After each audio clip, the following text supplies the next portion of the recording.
Bien. Bonsoir, mesdames, messieurs, honorables invités, ceux qui sont là et ceux qui sont en ligne, tous en vos noms et qualités et fonctions. Merci d'avoir répondu présent à cette rencontre scientifique de réflexion autour du thème l'éducation dans la dynamique des Smart Cities, organisée conjointement par la Fondation Temkin pour l'éducation et la créativité et l'ENCG Casablanca. Pour mieux cerner le sujet, définissons d'abord ce qu'est une smart city, une expression qui semble arriver droit du futur. Eh bien, une smart city traduisait une ville intelligente et par définition, une ville qui utilise les technologies de l'information et de la communication de manière stratégique et intégrée et dotée d'une infrastructure de données intelligentes visant à améliorer les services publics et la qualité de vie de ses citoyens. Ces villes intelligentes sont conçues pour créer et développer des environnements urbains durables, connectés et résilients qui répondent aux besoins des citoyens et favorisent l'innovation et la croissance économique. Une smart city se doit de se distinguer de par sa capacité à collecter et à utiliser les données en temps réel pour prendre des décisions et résoudre des problèmes complexes par le biais des technologies telles que l'Internet des objets, l'intelligence artificielle et la réalité augmentée pour améliorer l'efficacité et la qualité des services et répondre aux besoins de la communauté. Vous allez me dire quel est le lien avec l'éducation? Eh bien, l'éducation et les smart cities sont étroitement liés car l'apprentissage est un élément essentiel pour le développement des compétences et des connaissances nécessaires pour profiter pleinement des avantages des villes intelligentes. De plus, l'éducation peut contribuer à la construction de communautés inclusives et durables dans les villes intelligentes. Si d'un côté, le citoyen est au centre des préoccupations des smart cities et que d'autre part, l'éducation figure parmi les priorités de ce citoyen même, ceci implique nécessairement que l'éducation doit être également au cœur des préoccupations de ces villes intelligentes. Il est donc important de mettre en place des programmes d'éducation et de formation adaptés aux besoins des citoyens des villes intelligentes afin de garantir que tous les groupes sociaux bénéficient de l'apprentissage tout au long de leur vie. Cela peut être accompli en s'assurant que les programmes d'éducation sont accessibles, inclusifs et adaptés aux besoins des différents groupes sociaux. Il est donc possible de créer des environnements d'apprentissage innovants et adaptatifs qui tiennent compte des besoins individuels et des apprenants et permettent une meilleure personnalisation de l'enseignement. Vous savez, le développement d'un pays ne peut avoir lieu que si le champ des possibilités est suffisamment large aux yeux de ces différents acteurs, en l'occurrence vous, mesdames et messieurs.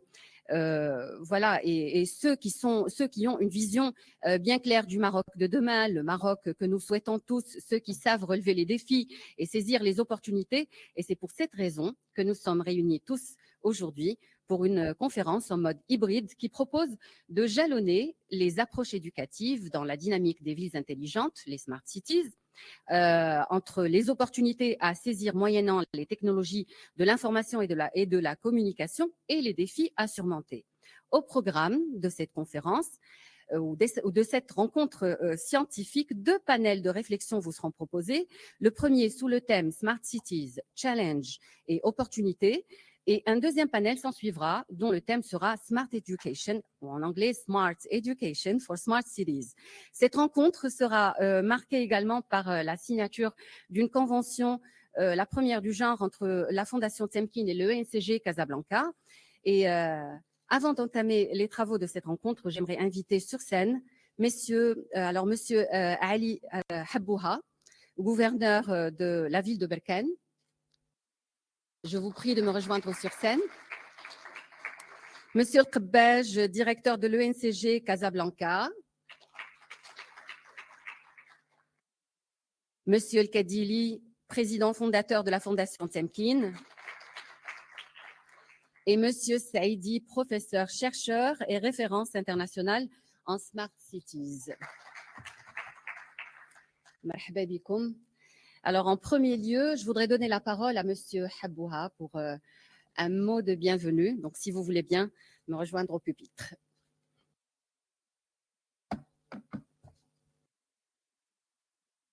Voilà, juste un petit mot de bienvenue, s'il vous plaît. Ou alors, voilà, de votre place.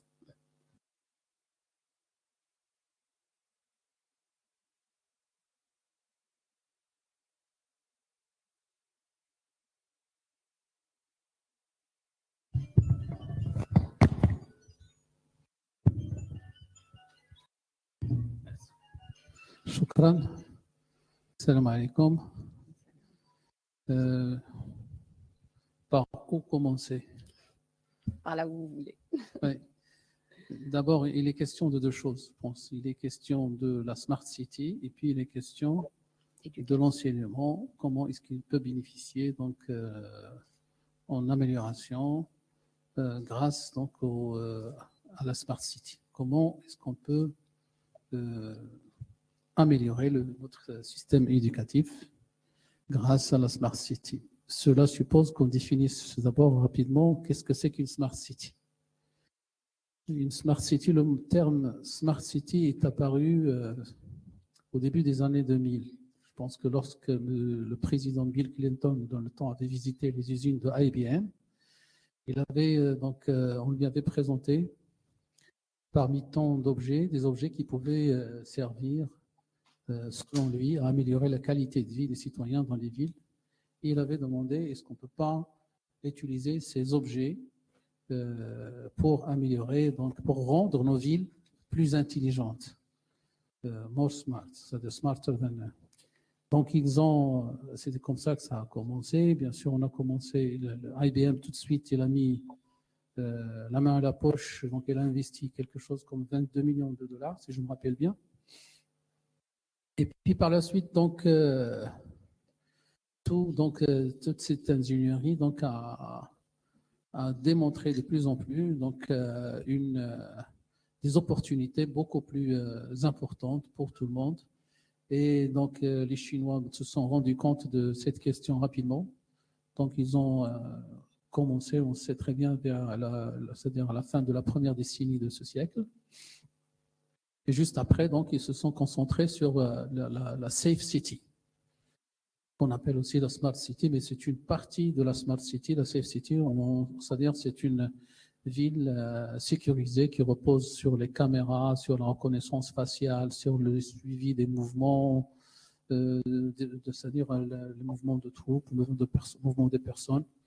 Et par la suite aussi, donc, il y a eu quelques autres besoins chez les différents managers de villes. C'est-à-dire qu'ils ont vu une opportunité pour améliorer leur gouvernance des villes et les gouvernances des territoires. Aujourd'hui, bien sûr, cette question donc, d'amélioration continue et est le souci majeur de tous les managers des territoires, tous les gestionnaires des territoires, que ce soit les maires des villes, que ce soit les responsables du secteur éducatif ou les différents responsables territoriaux. Comment est-ce qu'on peut exploiter la technologie, les IT, c'est-à-dire pour mieux gérer nos villes et mieux les préparer pour l'avenir, les rendre plus résilientes, les rendre plus inclusives? C'est ça la question qui se pose. Moi, personnellement, je pense que c'est-à-dire que l'avenir aujourd'hui, c'est effectivement ce que proposent les outils de l'IT pour l'amélioration de la gouvernance, toutes les gouvernances. La gouvernance des projets, la gouvernance de l'enseignement, la gouvernance des villes. Donc, l'avenir est ouvert pour ça.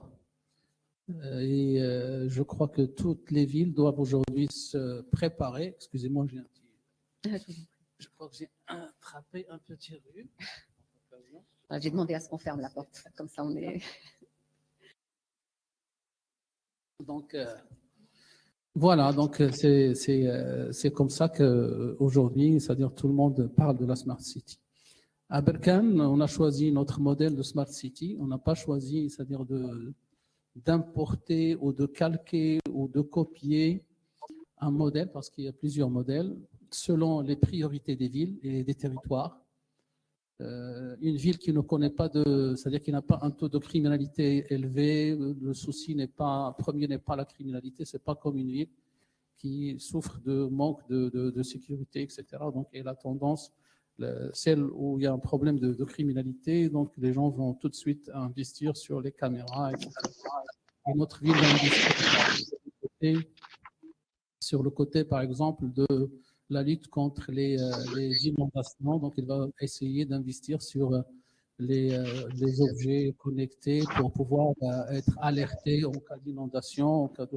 Donc, chaque ville a ses propres priorités et il doit choisir le modèle, c'est-à-dire qu'il lui convient le plus. Pour votre information, Berkane est la première ville au Maroc à avoir obtenu 2 prix du IEEE à Chypre. Notre ami Mohamed, il a été parmi les personnes qui nous ont contactés pour apply pour candidater. Et puis donc on était parmi 5 villes au monde, dont Jakarta en Indonésie et 2 autres villes des États-Unis et une de l'Inde, à avoir obtenu 2 prix du IEEE donc à Chypre. Et ça, c'était une consécration d'un grand nombre d'efforts. C'est un travail d'équipe sur lequel on s'était investi tous. Et donc, entre autres aussi, on a investi sur le secteur de l'enseignement, grâce auquel on a pu donc avoir le taux le plus bas de la déperdition scolaire, et pour lequel on a utilisé la data pour assurer un transport scolaire qui va pouvoir donc permettre d'aboutir à ces résultats. Merci beaucoup. Merci, Monsieur Haboua, pour ce retour déjà dans l'histoire des Smart Cities et puis de préciser que la dynamique des Smart Cities s'étend sur tout le territoire marocain. Donc, je donne la parole sans plus tarder à Monsieur le Kpej pour un petit mot d'ouverture.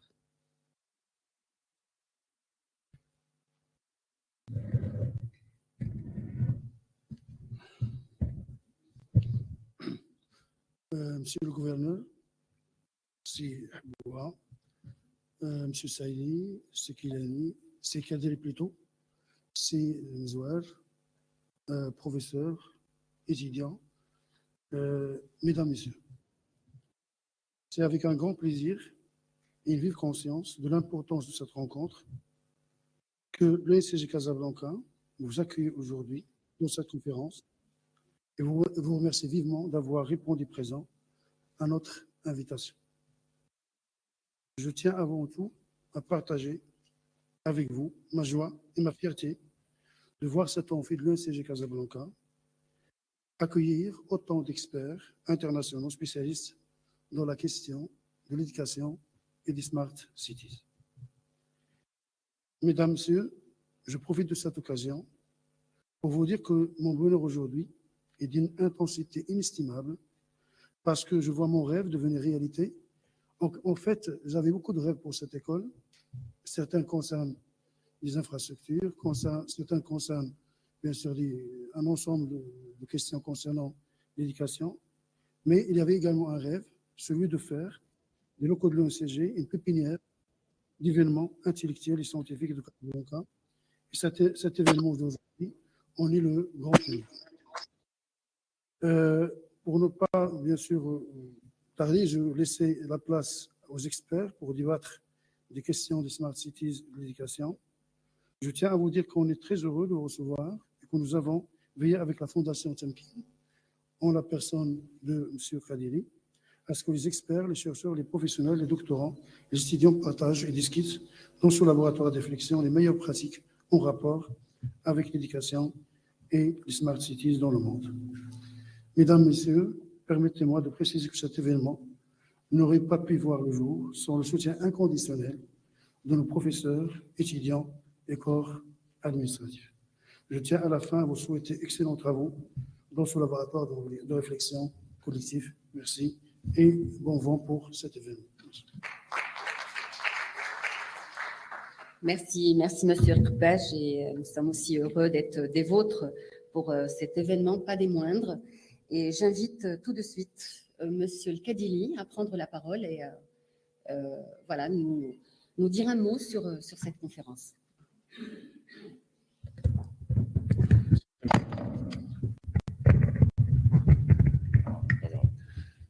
Monsieur le gouverneur, chers amis, Rkbach vient de dire que cet événement n'aurait pas vu le jour sans la contribution des uns et des autres. Et c'est notre bonheur, justement, que les uns et les autres soient avec nous aujourd'hui pour débattre en mode hybride d'une problématique qui s'impose à notre pays. Nous avons parmi nous un précurseur, qui est en la personne du gouverneur, c'est Mohamed Ali Habboua, qui a pris son bâton de pèlerin et qui a fait, et c'est un témoignage, de la ville de Berkane une première dans l'histoire de notre pays. J'espère qu'il sera suivi d'autres événements faisant de Berkane le substratum de tout un développement d'une dynamique qui, de toutes les manières, ou bien nous sommes dedans, j'en discutais tout à l'heure avec mon ami et professeur Siad Bekbir Mzouar, ou bien nous sommes dedans et nous sommes dans la dynamique, ou bien nous restons à la traîne, elle nous rattrapera et nous continuerons à être de simples consommateurs. La Smart City est en fait un processus, un ensemble de composants, et chaque composant fait partie d'une équation à laquelle les uns et les autres, comme disait Mohamed Habboua, Ali Habboua, chacun y répond selon ses contraintes. Les contraintes de nos jours de notre pays, l'une des contraintes de notre pays, définie par Sa Majesté le Roi comme étant la deuxième priorité nationale après l'intégrité territoriale, c'est l'éducation. Comment donc, dans cette dynamique de transformation de notre vécu, en faisant appel à l'intelligence artificielle, en faisant appel à tout ce qu'elle développe et ce qu'elle nous surprend en développant, l'éducation doit être intégrée et prise en compte de manière à s'améliorer, et pourquoi ne pas dire, comme ce qui est la thématique du Dakhla International Education Forum, se transformer avec nos compétences, se transformer avec nos moyens, se transformer avec les dynamiques qui sont engagées. C'est là le défi auquel nous devons tous répondre, et c'est là pourquoi cette première conférence en mode hybride est organisée dans le cadre des relations naissantes entre l'ENCG, dont je salue vraiment très vivement le dynamisme du directeur, des étudiants, du corps professoral, des collègues professeurs, une série de conférences qui s'inscrivent justement dans le cadre d'Akhla International Education Forum, qui est un forum organisé par la Fondation Temkin, à la réalisation duquel j'ai le plaisir de contribuer. C'est donc avec bonheur que nous sommes ici, mes collègues et moi-même, qui nous regardent maintenant d'en haut là-bas, et tous pour contribuer, participer avec vous, monsieur le directeur, avec vos cadres, avec vos compétences, avec les enseignants, à cette conférence. Le suivi de cette conférence, c'est la création d'une sorte de groupe de recherche qui va réfléchir avec les experts marocains, avec ceux qui voudront s'inscrire dans cette dynamique, réfléchir comment justement contribuer à l'inscription de l'éducation dans la dynamique des Smart Cities. Merci beaucoup pour nous avoir ouvert la voie. Merci beaucoup pour nous avoir permis d'avoir cette présence dans ce très beau amphithéâtre, très bel amphithéâtre, qui fait partie d'un rêve que vous disiez tout à l'heure avoir. Et voilà, le rêve est en train de se réaliser et d'être porté un peu plus loin vers la réalisation d'une contribution à l'amélioration de l'éducation dans notre pays. Merci beaucoup.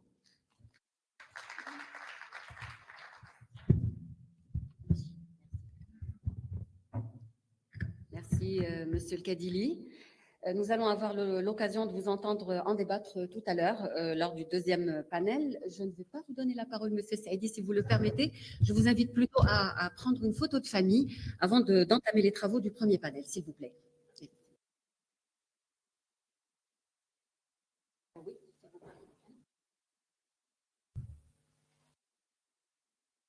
Et voilà, j'invite aussi tous nos invités présents dans la salle.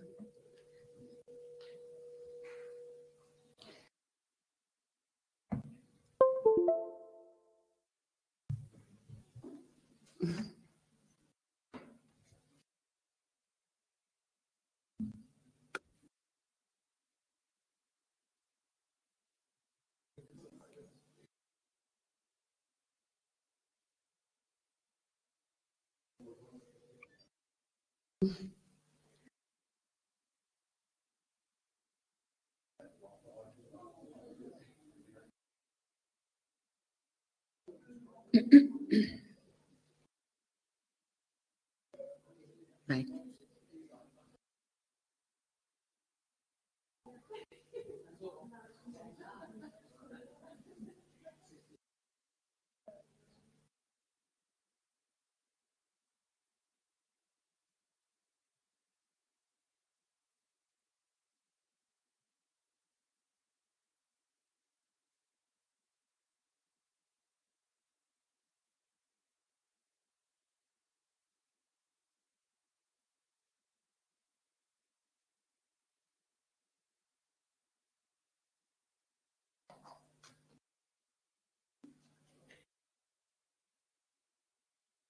Merci, voilà. Je vais rejoindre vos places. Mais je garde Monsieur Saïdi à côté de moi, si vous le permettez. Donc, sans plus tarder, nous allons entamer les travaux du premier workshop, un panel constitué d'imminents chercheurs en la matière le panel débattra du thème Smart Cities Challenge et Opportunités qui sera modéré par Monsieur Saïdi.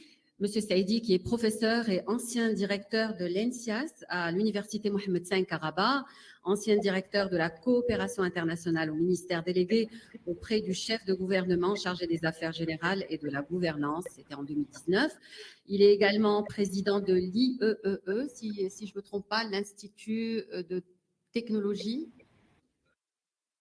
Voilà, donc vous avez un long palmarès. Alors si je me tarde dessus, tabarakallah, donc voilà, une très très belle compétence, Monsieur Saïdi. Il est également président fondateur de la section IEE du Maroc entre 2005 et 2016. Il est professeur et expert de l'UNESCO et de l'ICESCO sur la formation d'ingénieurs, la transformation digitale et les villes intelligentes. Vous êtes donc une référence en Smart Cities, Monsieur Saïdi, et bien sûr, j'en passe. Donc voilà, je vous cède la scène et je vous laisse appeler vos invités.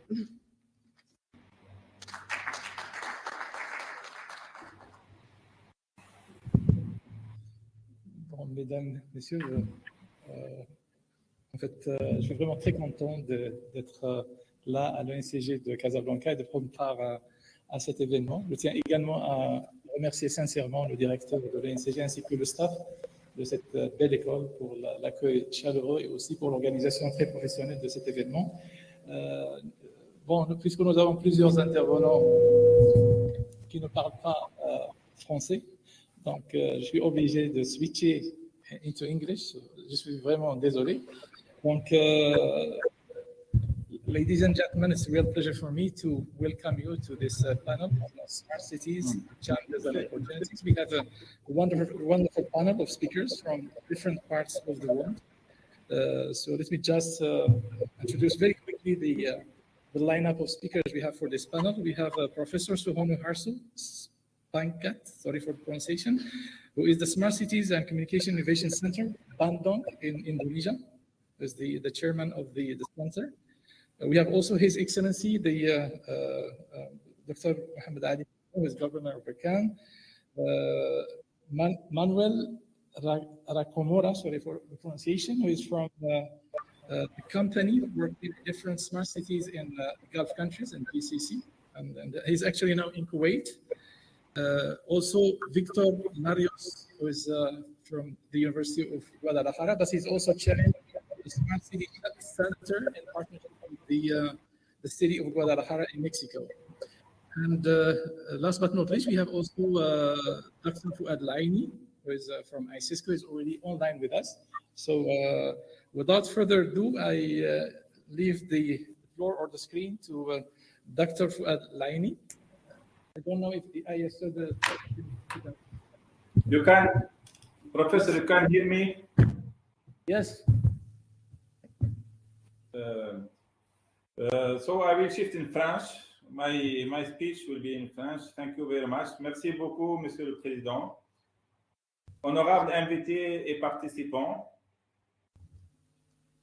les êtres humains ont causé beaucoup de dégâts à notre planète. Ils exploitent et détruisent les écosystèmes. Le monde perd suffisamment de forêts. Jusqu'à 50% de nos récifs coralliens ont déjà disparu. Nous sommes tous conscients que cela ne peut plus durer. Nous ne pouvons pas remonter dans le temps et nous ne pouvons pas continuer comme ça.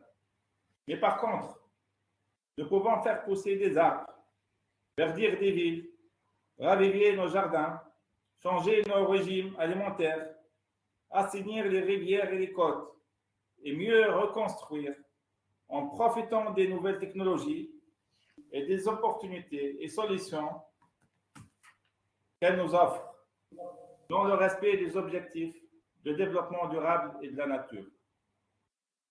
Près des 2/3 de la population mondiale résideront dans les villes d'ici 2030. Cela se traduira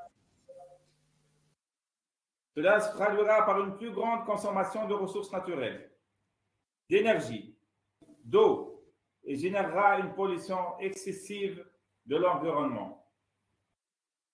Un tel schéma dramatique pourrait être considérablement atténué si les villes sont développées conformément aux stratégies de développement intelligent, durable et résiliente.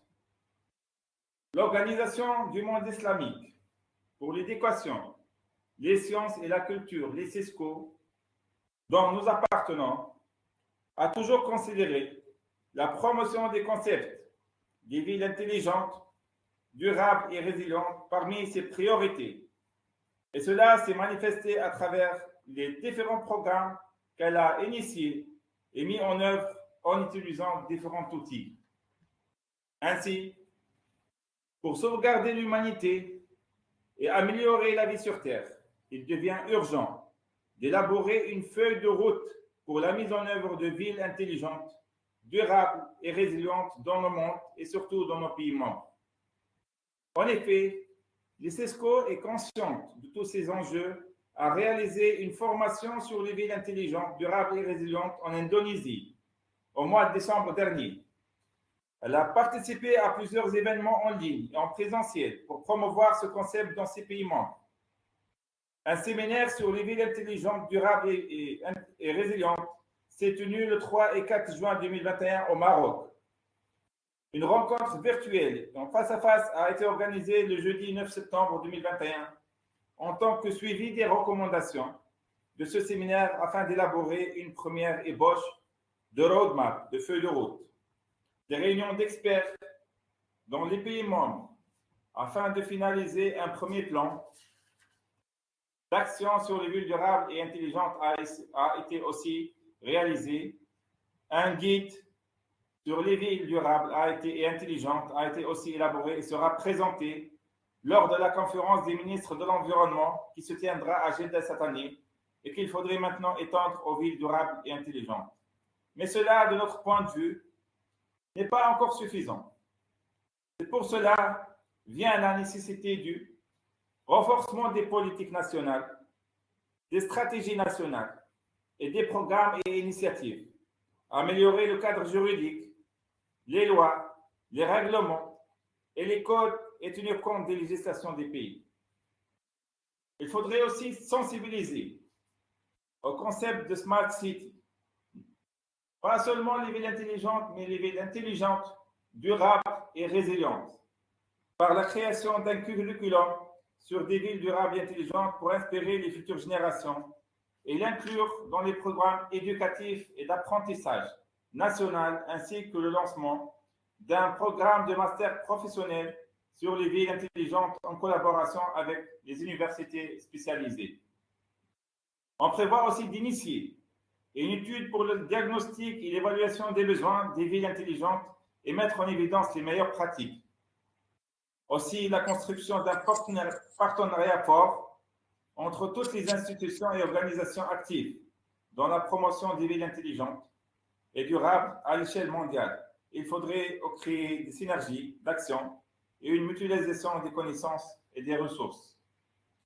Il faudrait aussi renforcer les capacités humaines à travers des ateliers régionaux de formation pour les parties prenantes sur le développement du concept des villes intelligentes, résilientes et durables et dédiées à chaque public cible. Et le lancement aussi d'une formation e-learning sur les villes intelligentes, ainsi pour un peu développer les exigences et concepts pour rendre cela accessible à tous. Enfin, on propose de faciliter l'accès aux ressources financières par l'élaboration d'un guide sur les mécanismes et programmes de financement et l'organisation de rencontres d'experts avec les structures de financement et aider à la préparation du projet de développement par l'organisation de sessions de formation sur l'investissement et la préparation et l'instruction de projets. C'est notre feuille de route, c'est ce que nous voulons développer. On a commencé ce travail, ce grand travail avec nos pays membres, à travers la formation, à travers la production d'une stratégie, l'élaboration d'une stratégie pour les villes intelligentes et durables dans le monde islamique, aussi les séminaires et la promotion de ce concept. Merci beaucoup pour votre attention. Si vous avez des questions, je suis disponible à répondre à vos questions. Merci beaucoup.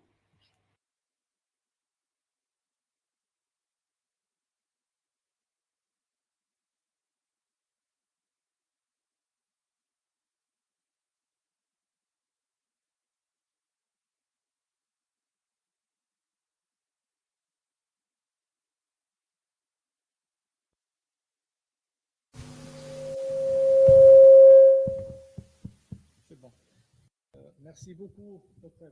Laini, pour la présentation vraiment très clairvoyante sur les initiatives et les stratégies des Cisco sur les villes intelligentes.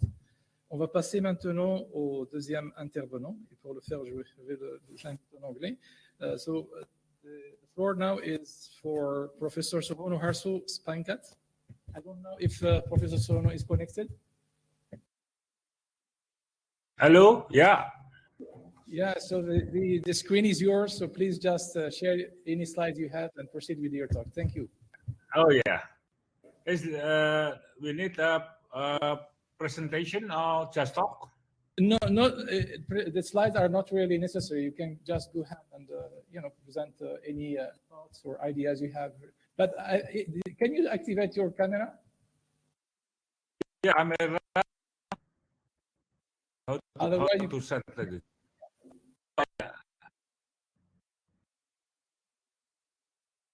This is we need the camera.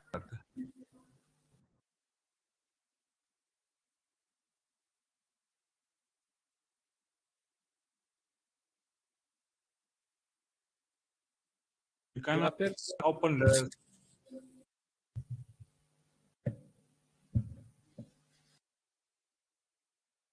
Il fait pratiquement minuit déjà en Indonésie, donc je tiens sincèrement à remercier le professeur Sohono pour sa patience. Not up sound.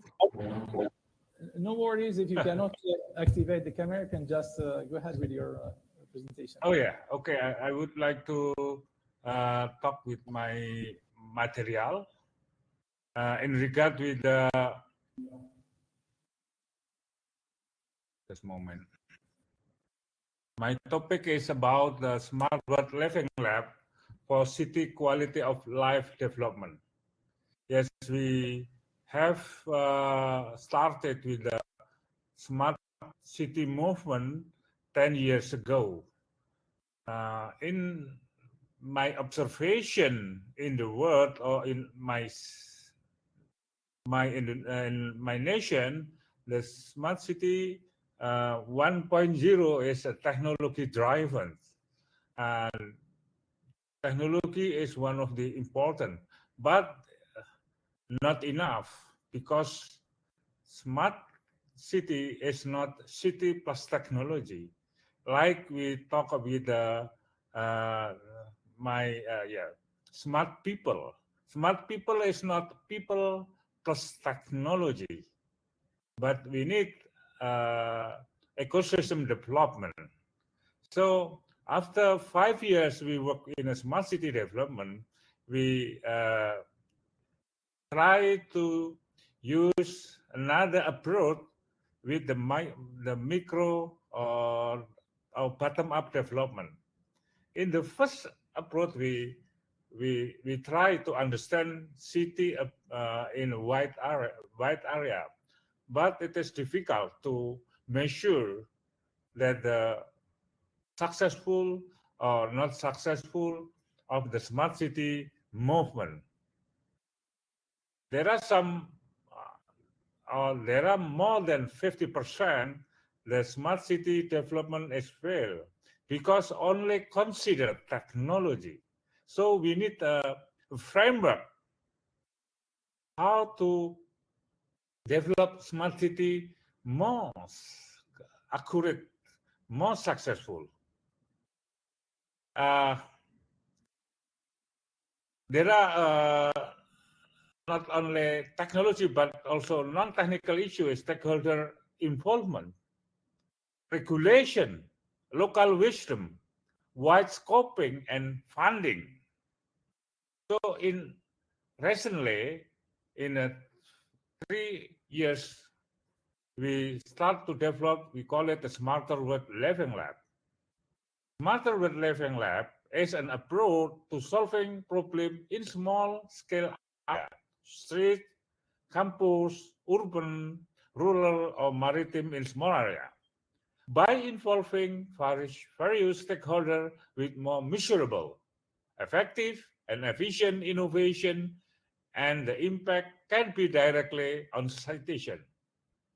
There are need engagement between open innovation, real-life environment, multi-stakeholder participation, co-creation. And why the urgency of the Smart World Living Lab is how to minimize the smart solution value in smart city-wide implementation, measurable and sustainable implementation, an approach whose impact is directly felt by the station, is the quality of service and felt by the station. A communication system that allows all stakeholders to share experiences and discuss regional development synchronously or asynchronously. A pilot area as a prototype to implement in other areas. So, what is the Smarter World Living Lab? The objective is how to improve the quality of life. So the objective in smart city development is how to improve the quality of life, the quality of service for the citizen in economic development, in environment development, and society development, include in healthcare, include in education, etc., etc. Solving problem or maximizing the potential of province, cities, and rural area on a small scale. Continuous evaluation of real problem and actual condition. Provide prototyping of technology, governance, and human resource development. Sandbox regulatory for new innovation or startup development. As a knowledge center to deliver problem solving. Shareable lab based on learning hub. And as you, in a project development, there are framework start with the plan, how to improve the quality life and how the start and so on, and then build, choose a solution from some alternative solution proposed in the first step. Run, implement the selected solution to solve problem in the area, and evaluate. Evaluate and measure the result of the implementation. We may expand the implementation after positive result and feedback. And the partnership or engagement between governments, industry, academia, community, and citizen. And we also have a roadmap of smarter living lab. Last year, we start with the 4 area as a case study or use case. 2 area in a city or urban area. The second, the other area is the villages and maritime area. And of course, in the first step, we must know what is the problem. Economic inequality, about the mobility, basic service of the garbage, security, water needs, environmental problem, and energy need. And the objective is how to improve the economy, how to keep the environment's phenomenon and society, better society from security aspect, from health care aspect, education aspect. And in maritime, we also consider the fish supply chain and also the problem in blue economy. In maritime, we also talk about the rural and maritime areas of public service, the environment, and also weather, logistic, and a basic service for the community. And of course, we consider the open innovation and digital literacy as a education for the community. In Indonesia, there are any resolution between cities in Indonesia. Developed cities comparable with the developing cities or municipality. And of course, the infrastructure in Indonesia also, there are a lot of differences in a developed city and developing city and underdeveloped, in developing. And digital transformation for small medium enterprise related with the condition of the city, condition of the digital literacy in our observation. We consider also as a use case as telemedicine, how to use the technology to provide health service remotely. And the main function of the telemedicine is to facilitate medical service by health service facility, especially for people who are in difficulty to reach or access this facility.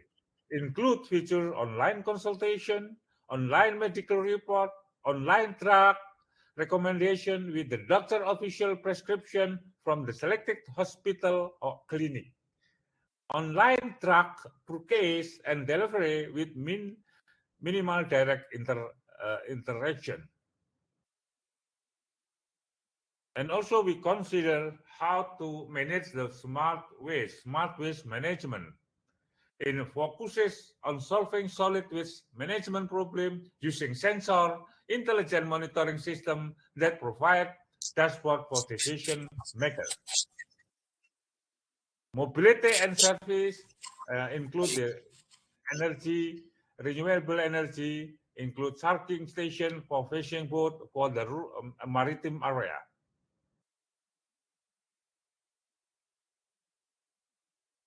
And basically, in Smarter with Living Lab, we understand the situation in the location, in the area, as a situational awareness, ICRO.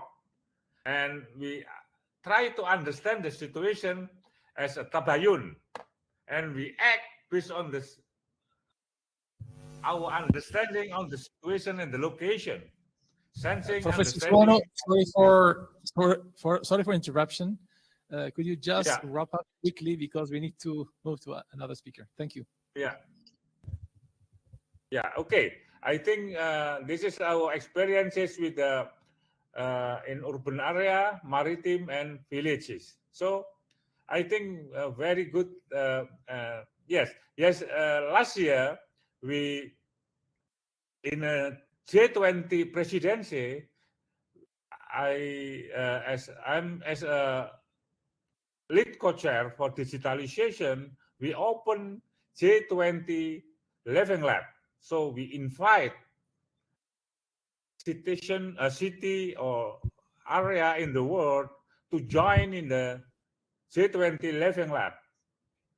In Indonesia, we have 4 area, and this year we increase with 2 and 3 areas in ASEAN. So with pleasure, we can collaborate with Morocco in an area in the world to join together city by city,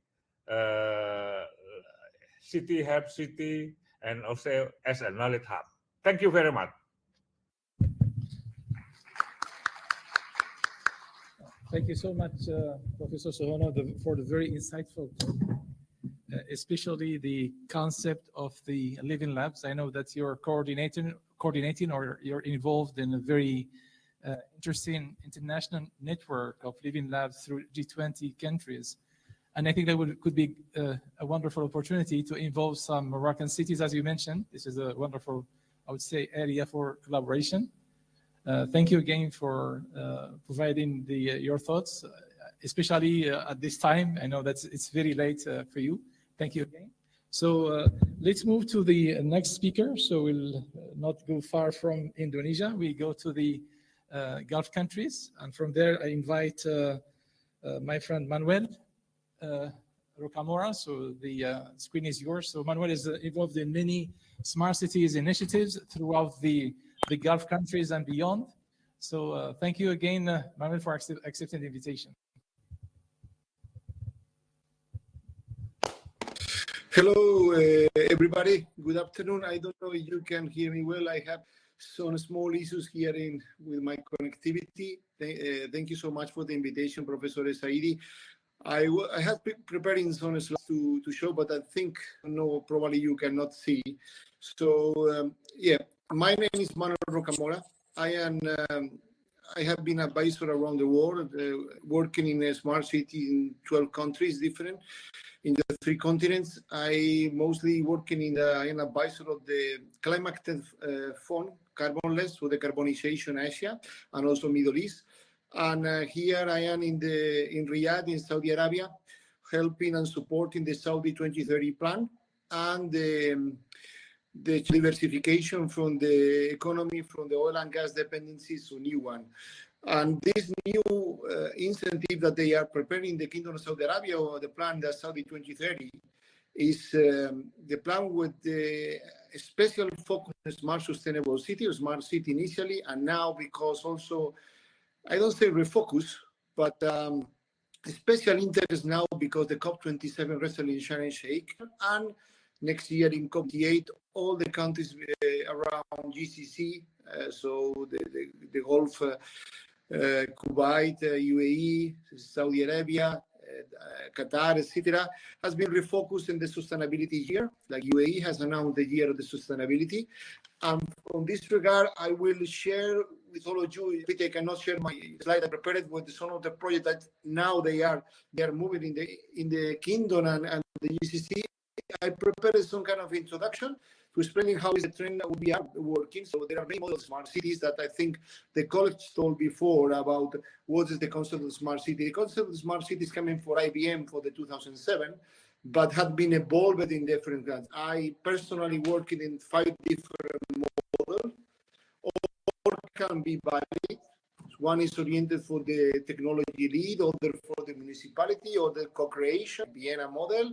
Then is cognitive smart city, and what I dominate myself, like regenerative, adaptive, and sustainable city, who is the model 5.0, or what will be more circular economy and clean tech. So, for example, if we move for the Gulf, and I have to explain it now, there is recently last month in Dubai, for example, they announced the plan to create Dubai Economy 33. It's 10 years plan to diversify economy and inject in the project they will grow this project in the transformative way to do the health economy. For example, this one announced this week, 2 days ago, was at the Loop, Dubai, by Studio Urb. So this project is 93 kilometers, let me check, 93 kilometers for around the city downtown and do the movement of 20-minute city.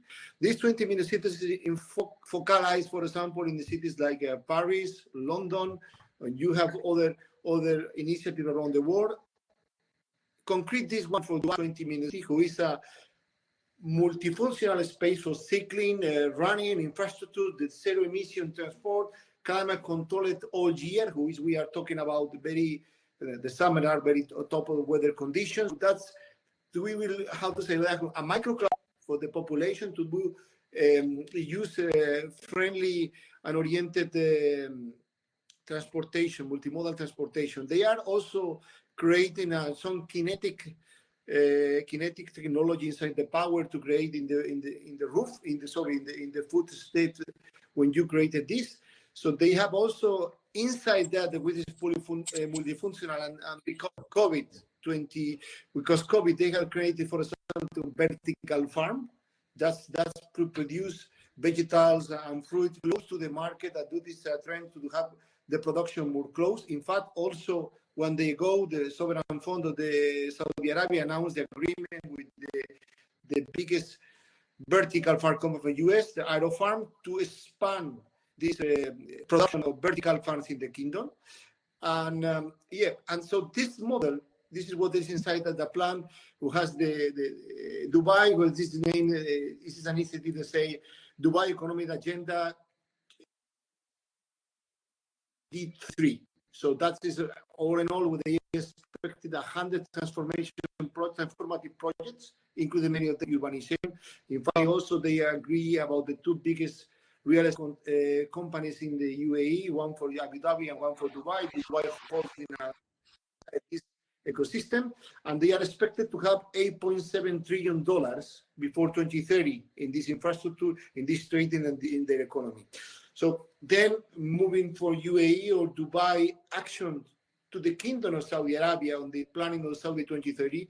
So you have different initiatives, name it, around. So like you around the kingdom, you have NEOM, they have different region, you have Red Sea, you have Alula, you have the Judea Gate. So all around there are more than 100 mega projects running in parallel, smart city mega projects in different spectrum. For example, Alula, the Judea Gate are UNESCO protected areas, so it is very tourist focused and protect and reserve what is what they say the cultural essence of this of the origin of the kingdom, and at the same time reflect the nature, or how to say the similar history in what you have, the different solutions, smart service like smart mobility, security, digital twin to do simulation. So they are using the different tools to do this kind of project. Specifically, 2 weeks ago, during the Davos 2023 in World Economic Forums, the governor of the Royal Commission of Real City has presented a plan, because they pretend also to win now the Expo 2030 at Osaka and Dubai. With this effect on this goal, all the mega projects around the city of Riyadh have been refocused, and that's the planning to do running in parallel, more sustainable way and more faster. For example, there are projects like a new King Salman International Airport. So it's an aerotropolis all around the journey of the single traveler to the kingdom, the second airport in an area of the city who will be deployed around the city. And that's about the new capital, or what they expect to be one of the top 10 capital around 2040 Riyadh city. So passing from a population, actually we have 7.5 inhabitants to 20 inhabitants around 2040. But for 2030, they expected to run the Expo 2030. They had expected 4 mega projects that they have inside the Royal Commission of Riyadh, who is the Green Initiative, replant 10 million palm and autochthon trees around the city. And I repeat, it's very important to understand also the context, because we are in the middle of the closed area of the desert, and we need to nutrients to the earth. And this is, so they are planning to do the Green Initiative. They are planning to do 180 kilometers of the Sport Boulevard. They are planning also to do Kidija, a park thematic for all the infrastructure about the Formula One, for the race and different scenarios. Then they had the new airport. Then they found also the plan to have the Expo 2030. And the pulmon and the head of the full project will be the King Salman Park Foundation, which is a very big plan to do all autochthon and reds area. We are doing nutrients to the earth to have a microclimate inside the area that will be Central Park for New York. When we talk about regenerative, it's just considering the expansion of the city, duplicating the population and the expansion to technologies that you, for now, need to consider, for example, to do what is the area we will reuse, for example, from parking that we will not use using the fleet management of the new metro Riyadh that will be inaugurated next month of March. With the new metro, fleet mobility as a service, autonomous car, and mobility, would they create, for example, areas like the parking or all areas like this designated for all the or the usage could be reconverted, for example, in the vertical fund recovery asset to have production close to the market and other technologies. So this is very important to have flexibility and mindset when you are doing the planning and the growing on these areas, how we will be not now, but in the coming time to 5 to 10 years, and also consider also a goal to have all about the sustainability, net zero transition journey, circular economy, and all the trends you need to do, and the commitment we take in COP27, now next year in COP28 and around the world. So I think I just finished. Okay, you can just. I just finished. I will give the law because I had the presentation. I cannot do it. So just thank you very much. I just wanted to give you an idea what is doing here in the Gulf and some opportunities. If you have any question, more than happy to respond later. Thank you, Professor, and thank you, everybody. Thank you so much, Manuel, for the wonderful talk and the insights you shared with us regarding different initiatives you have in the Gulf countries. So let's move now to Mexico. So I invite my friend Victor Larios. Victor, are you connected? You can probably share your camera, but also if you have any slide deck you would like to share with us. Okay.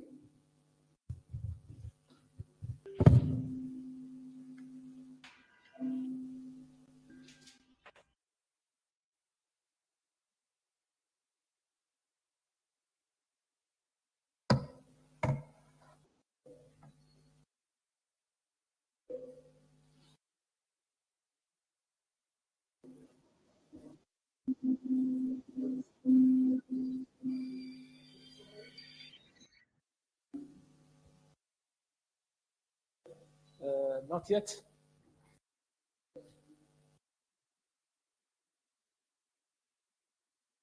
Yeah.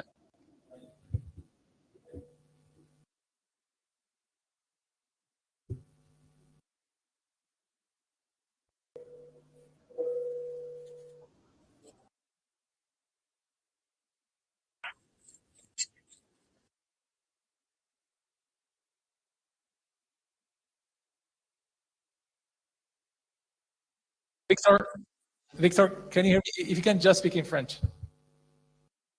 Okay, thank you.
polluer la terre et l'air. Et pour ça, on a besoin de travailler beaucoup sur les innovations, les technologies, surtout les innovations locaux.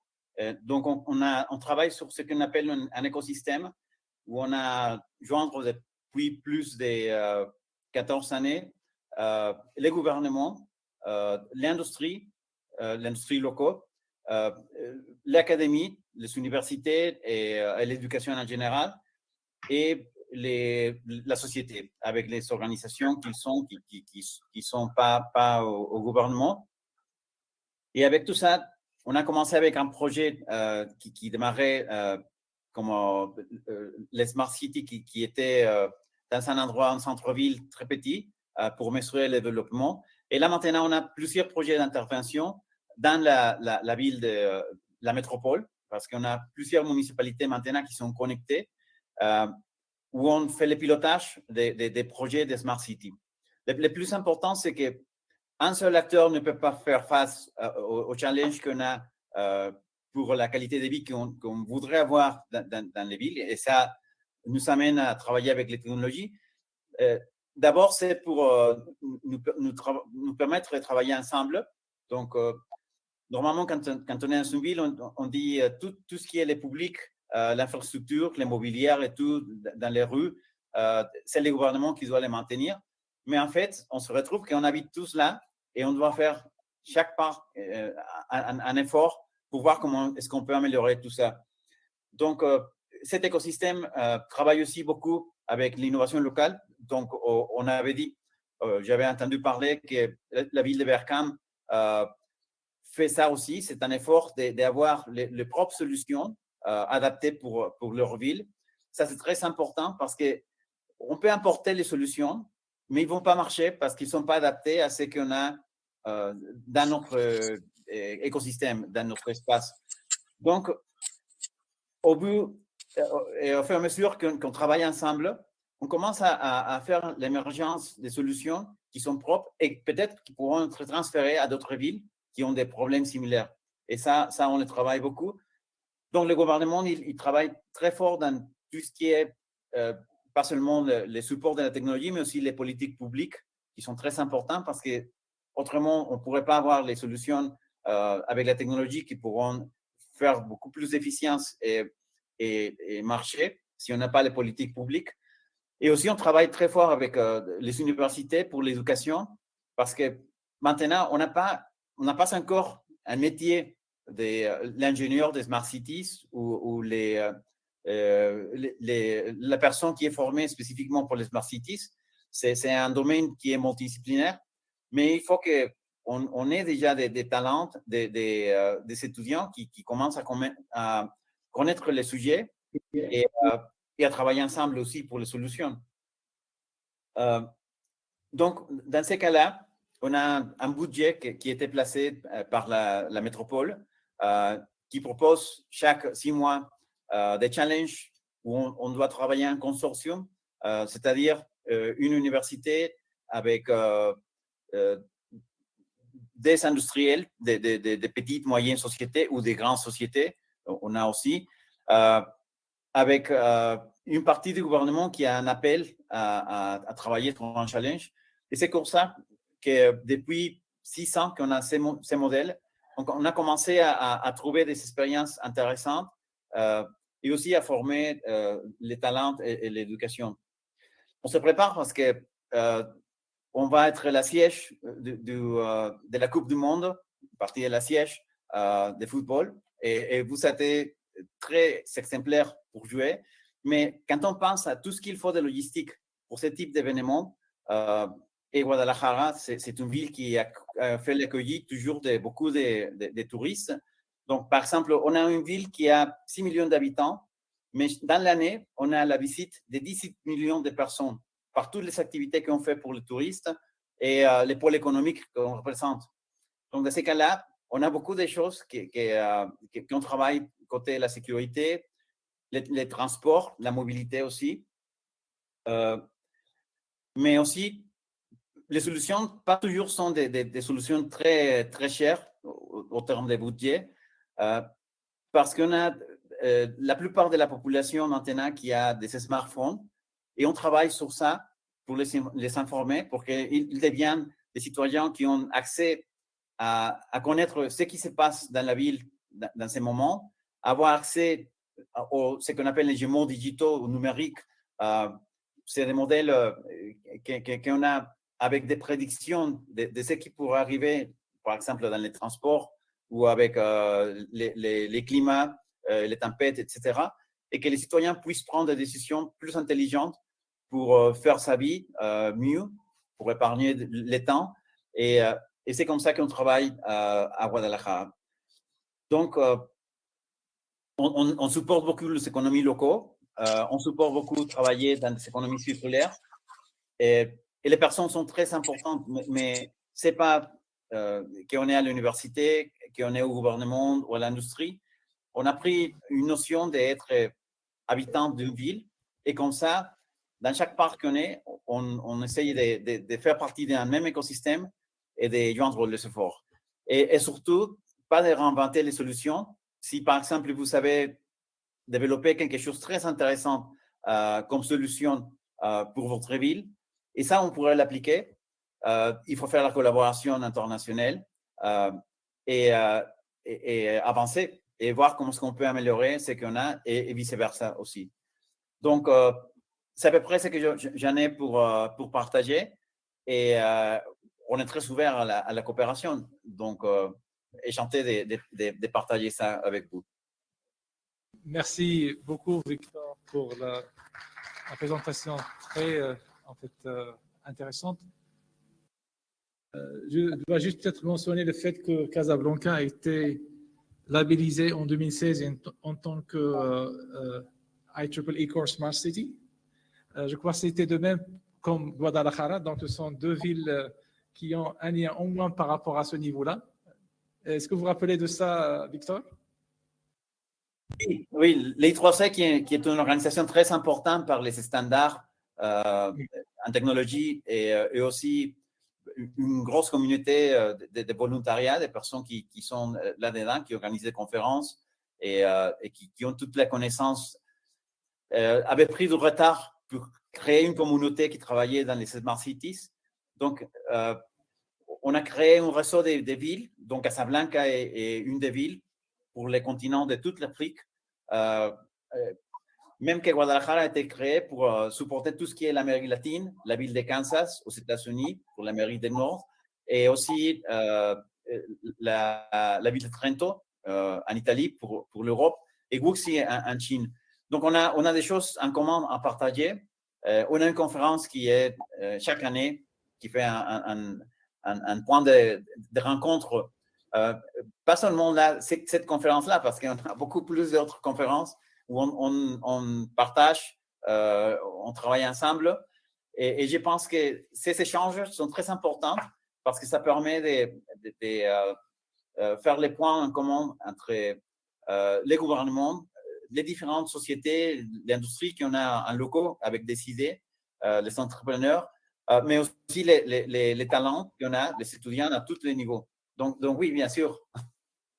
D'accord. Merci, Victor, encore une fois. Donc, peut-être on va passer il y a aussi avec nous professeur Hassan Adouane, que vous connaissez certainement. C'est le directeur de l'école d'architecture, design and architecture, design and planning de l'Université Mohamed VI Polytechnique. Hassan Adouane, c'est un grand expert des villes intelligentes également. Je ne sais pas si vous êtes connecté, c'est Hassan.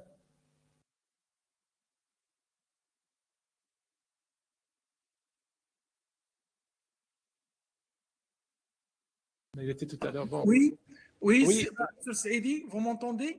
Oui, parfaitement. Donc, vous avez 5 à 6 minutes pour nous parler peut-être de votre point de vue par rapport à la question posée dans ce donc, les villes intelligentes. Oui. If you allow me, I will do my presentation. Yeah, sure. Please go ahead. Thank you so much to be more comfortable. Ladies and gentlemen, so I'm delighted to contribute to this panel. I think the title of this conference is very, very attractive and timely But let me just redefine some concepts, because when we say education in the dynamics of smart cities, do we talk about smart education and connectivity in terms of education, networking, and how to get education accessible to all through smart technology? Or we are actually talking about smart city itself and how it would be smart through smart education? So this is why I was a bit confused by the title. So, but let me contextualize this title, which is for me provocative, but also very inspiring. I think what we should focus more on is actually the question that education is part of the fabric of smart city. We cannot achieve smart cities without advanced knowledge, without advanced research, and without actually getting to high performance in the city systems. So the smart city is presumably how to optimize the systems of cities and how we made the city more responding to the human needs, presumably. So the smart city, please, is not just about ICTs and gadgets, but smart cities is about the human intelligence, how to create intelligent communities, because city in its definition as a human establishment is more about connecting communities, connecting individuals in a place, in a territory, to create more opportunities for these people in terms of social well-being, in terms of exploring resources, and in terms of also educating people, not in schools, but educating people to be good citizens. And this is why Ibn Grir is part of the UNESCO International Network for Cities of Education, I think because of that. So the most important thing, we need to contextualize this concept of smart city for Africa or for other continents. So the smart city in Europe is not a smart city in Africa, not smart city in Asia or Latin America. So for Africa, the smart city, though it may be contradictory with the kind of urbanization we have and how we make this urbanization smart, but smart city can be a tools box to resolve a lot of issues for Africa. And this is why I think the core dynamics of the smart city in Africa is about knowledge, culture, and innovation. Knowledge, culture, and innovation, not just for education in schools, but how schools through smartness can create knowledge and create a culture through innovation to reach a real sustainable, resilient development. And this is why this education, knowledge-based urban developments, which is around the smartness, would create opportunities for the economy, for the social cultural development, for society, the environmental part, which is very important, and to name all. So let me now talk about the case study of Ben Grir. I think the most important thing for Ben Grir, and I know dear governor is there for Berkane, who's done an amazing job as well there in the east part of Morocco. But I think now, since the new constitution 2011 in Morocco, with this big action, territorial one of advanced regionalization or la régionalisation avancée, that shows we need to decentralize knowledge, we need to concentrate education, and we need to decentralize resources. Therefore, the city of Ben Grir as a city actually is a courageous action to set Ben Grir as a city, and Ben Grir as a city which is around a university. Imagine you are in the middle of nowhere, intermediary city, very poor, and then a university comes to develop the smart city. So here is not like the smart city only serving education, but how education, knowledge, and research would be the core of a new smart city that is Ben Grir. So Ben Grir now, with the University of Mohammed VI Polytechnic, it's actually generating a knowledge core that is impacting territory. So here education, not just to serve far away people who are not having access to education, but education itself can be a trigger to prompt the new model for smart cities in Africa. beyond that, so you know that Mohammed VI Polytechnic University and its smart city, they became during COVID-19 a living lab and also a center for digitalization of education worldwide, nationwide, with the Ministry of Education and Ministry of Higher Education. Hence, a smart city that was launched in Morocco will contribute nationwide in setting up the digital state-of-the-art infrastructure for moving from conventional education to smart education.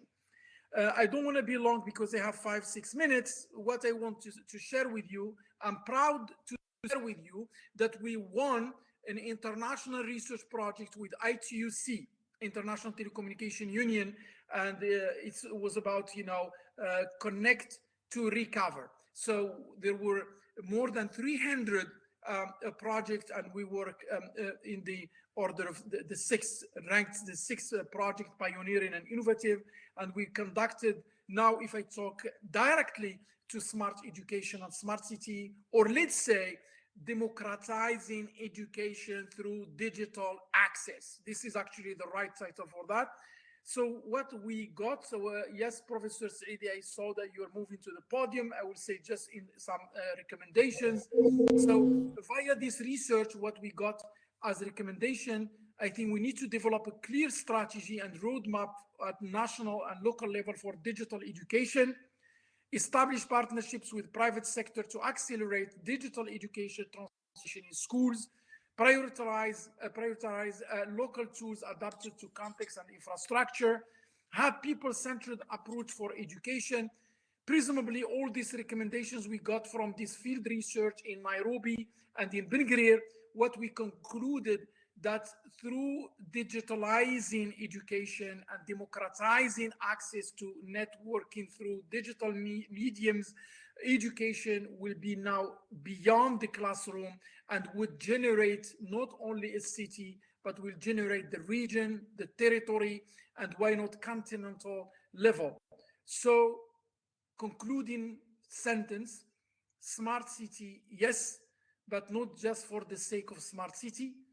Education and knowledge, they can be core center of this transition to smart cities to create more social, economic, environmental opportunities geared towards resilience and sustainability. Thank you so much.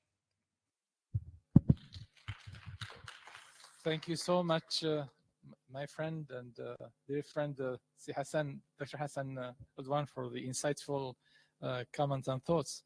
So without further ado, we'll move to our last speaker, وختامه مسك. So I think it's a real pleasure to present one of the most successful models of living labs here in the country, and even at the international level, since it already was recognized through an international organization that's standardizing smart cities, is IEEE.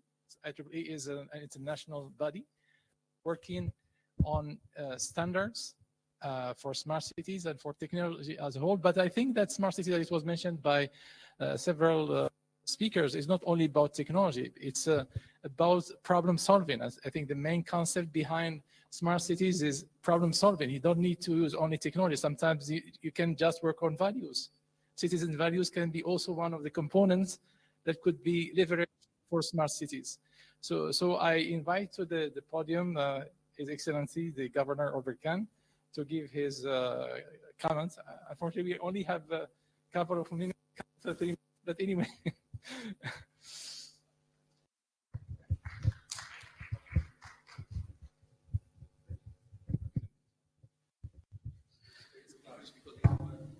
Thank you very much, my dear friend. Thank you very much. It won't be long. I would like to say that I'm really happy to share with you these experiences. And I am really happy also to hear other cities' experiences. We heard speakers from Guadalajara in Mexico, and also We had the pleasure to hear a speaker from the Gulf, from Saudi Arabia, and the last but not the least, our friend Bandung also, and the last but not the least, our friend from Bengrir. The main idea that maybe all the speakers share is about the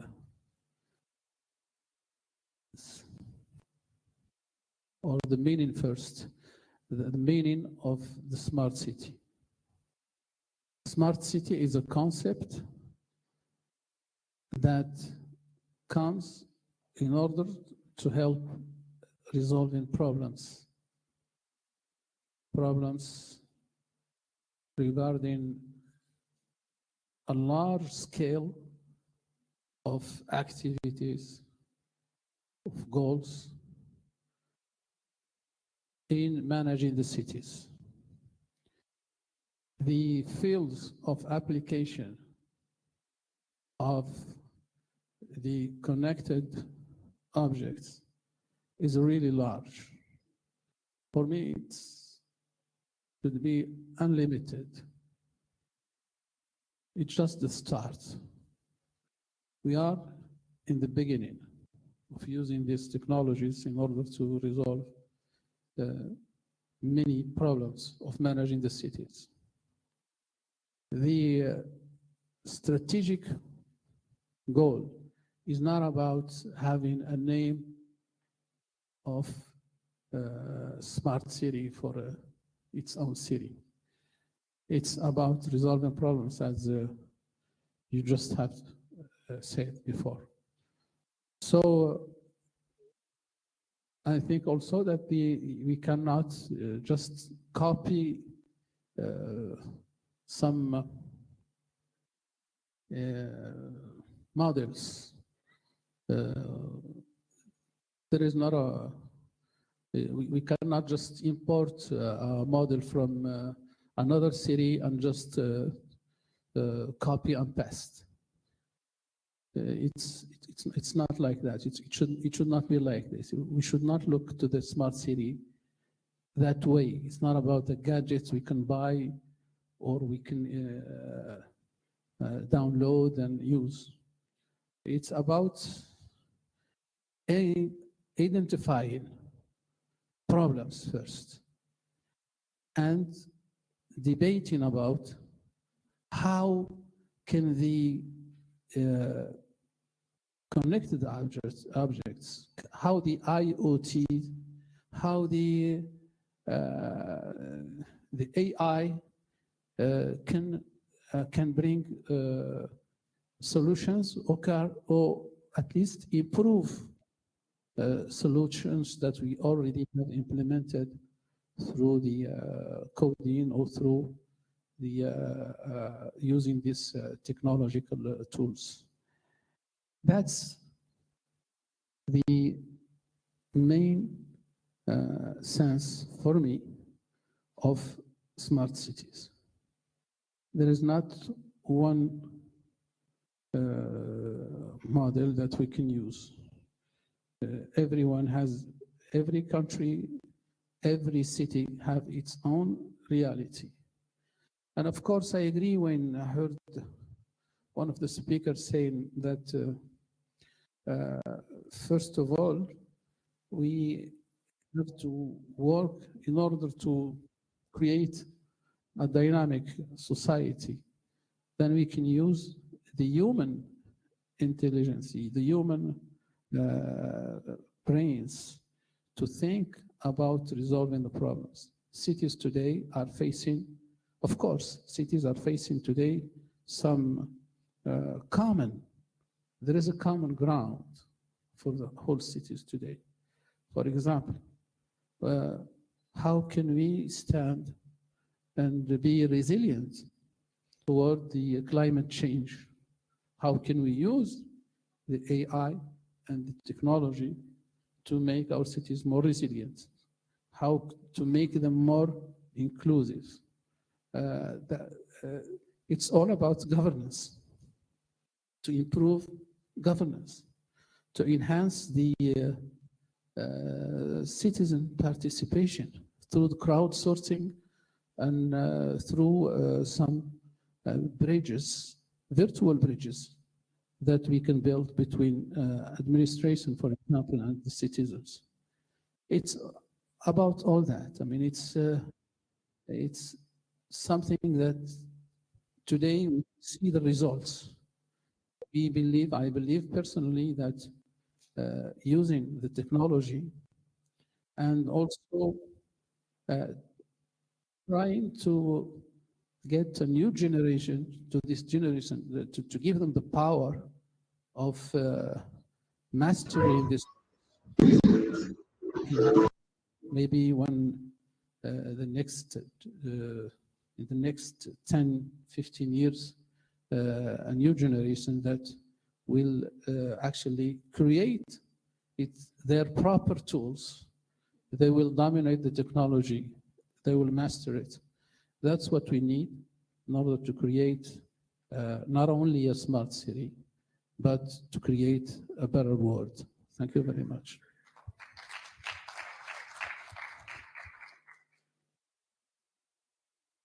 Excellency, for insightful thoughts and ideas you shared about the smart cities. And I think that we're done with this panel. I'm sorry because we don't have time. We have already, pardon, on a peut-être dépassé le temps alloué à cette session, à ce panel, pardon. On doit peut-être marquer la pause, mais peut-être on peut prendre une question. Une seule question. Oui. Oh, OK.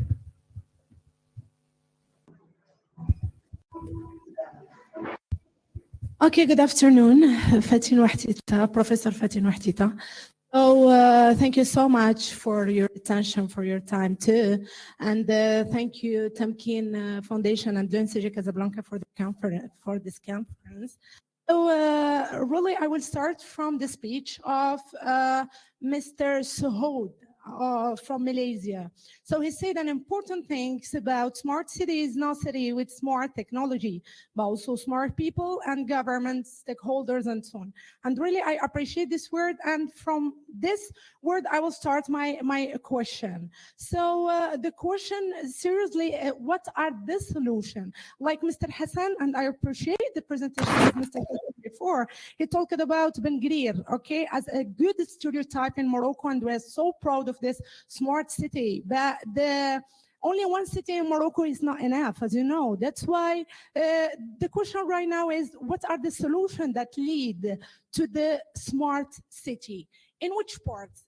Personally, as a Moroccan, I'm interested about the traffic, okay, the electronic transportation, also the full Wi-Fi coverage, and the smart city lighting, and a smart automobile and parking too. So there are a lot of things that we should think deeply about to be really in a smart city. We cannot say that all together, but at least what are the next new steps to be in the level of living in a smart city. Thank you so much again for your time and for your attention. Thank you. I don't know if any one of the panelists would like to comment on this question.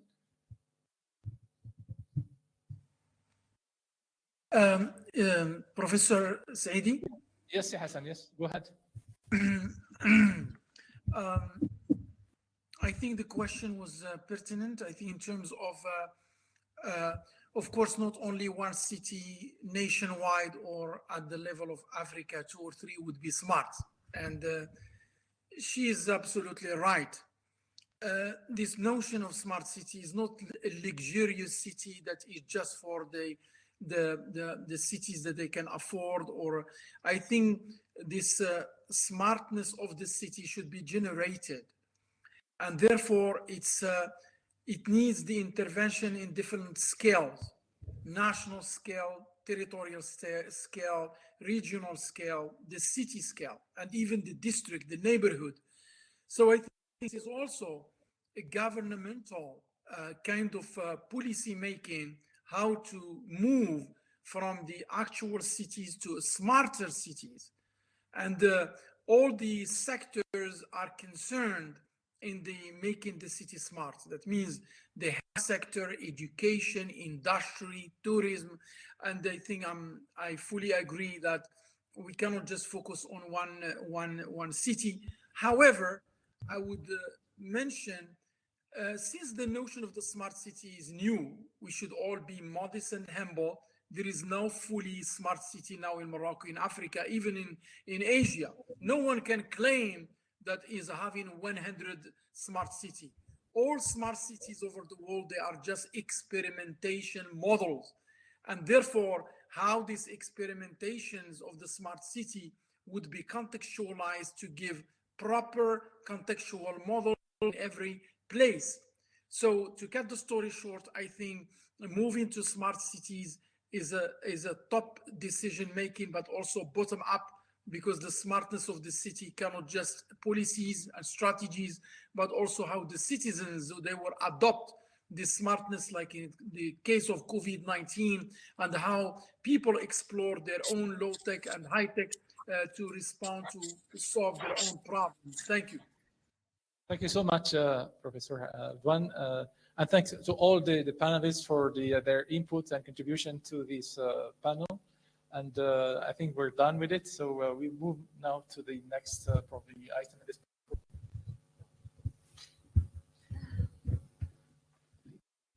Merci beaucoup, Monsieur Saidi.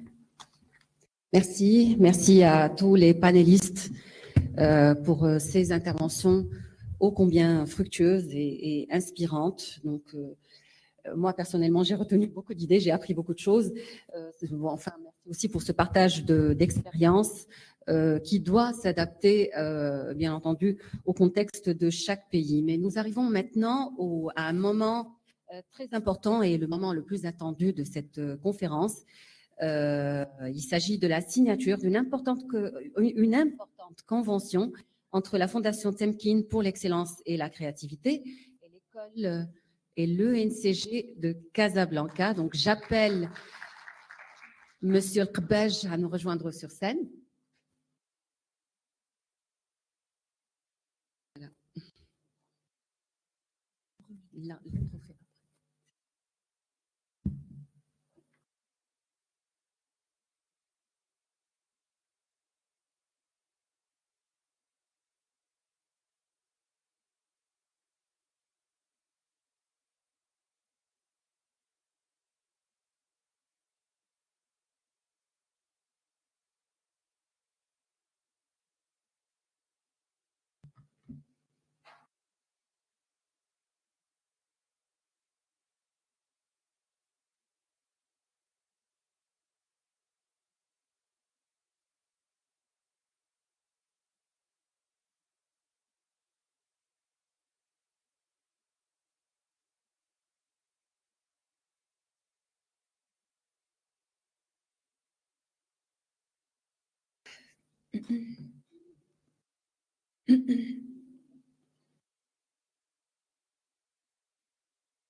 Donc, un moment solennel pour l'histoire.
Donc, j'invite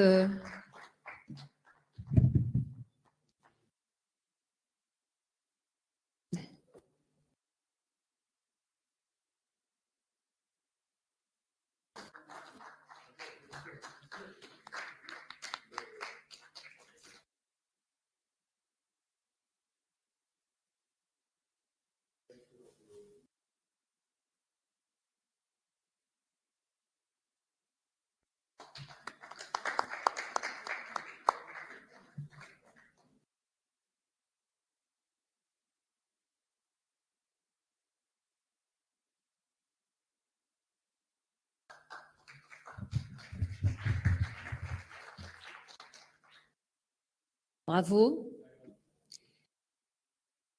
C'est le début donc d'une longue collaboration qui ne peut être que fructueuse entre le ENCG Casablanca et la Fondation Temkin. Et j'aimerais bien inviter Dr Kadili à nous parler de cette convention rapidement,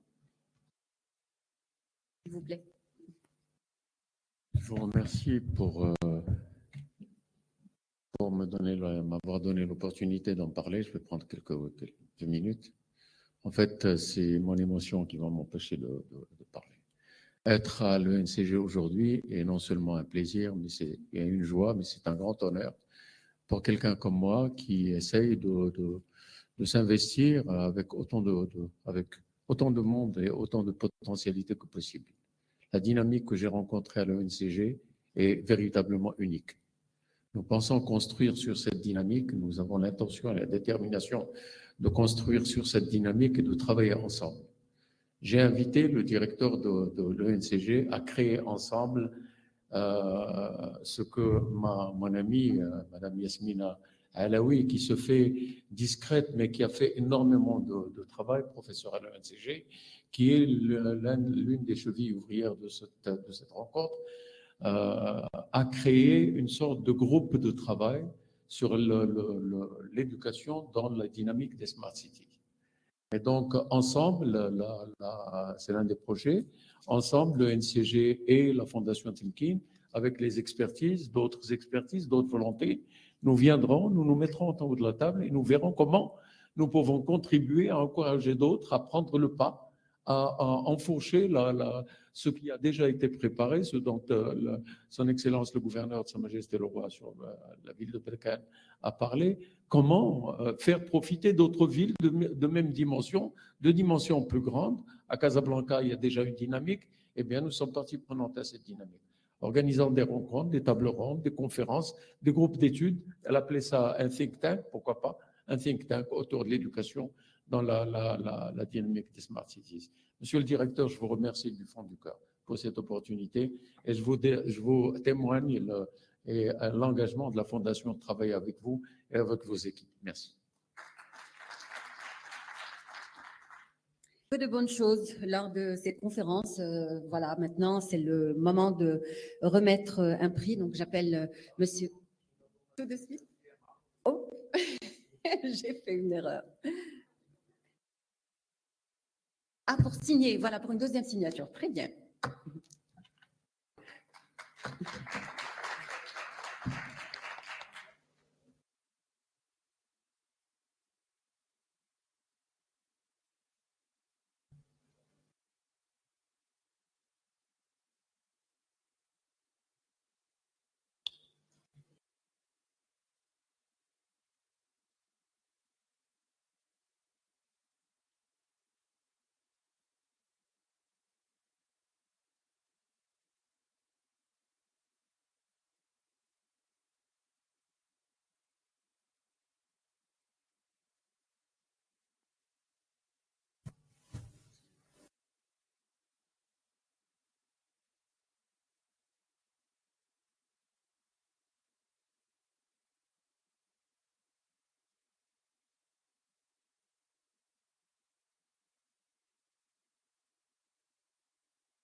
Monsieur le Président de l'ENCG qui nous accueille aujourd'hui, Monsieur le Président de la Fondation Tamkin, chers partenaires, Mesdames et Messieurs, donc je m'appelle Anne-Sophie Vasseur, je suis coordinatrice des programmes pour CARE Maroc.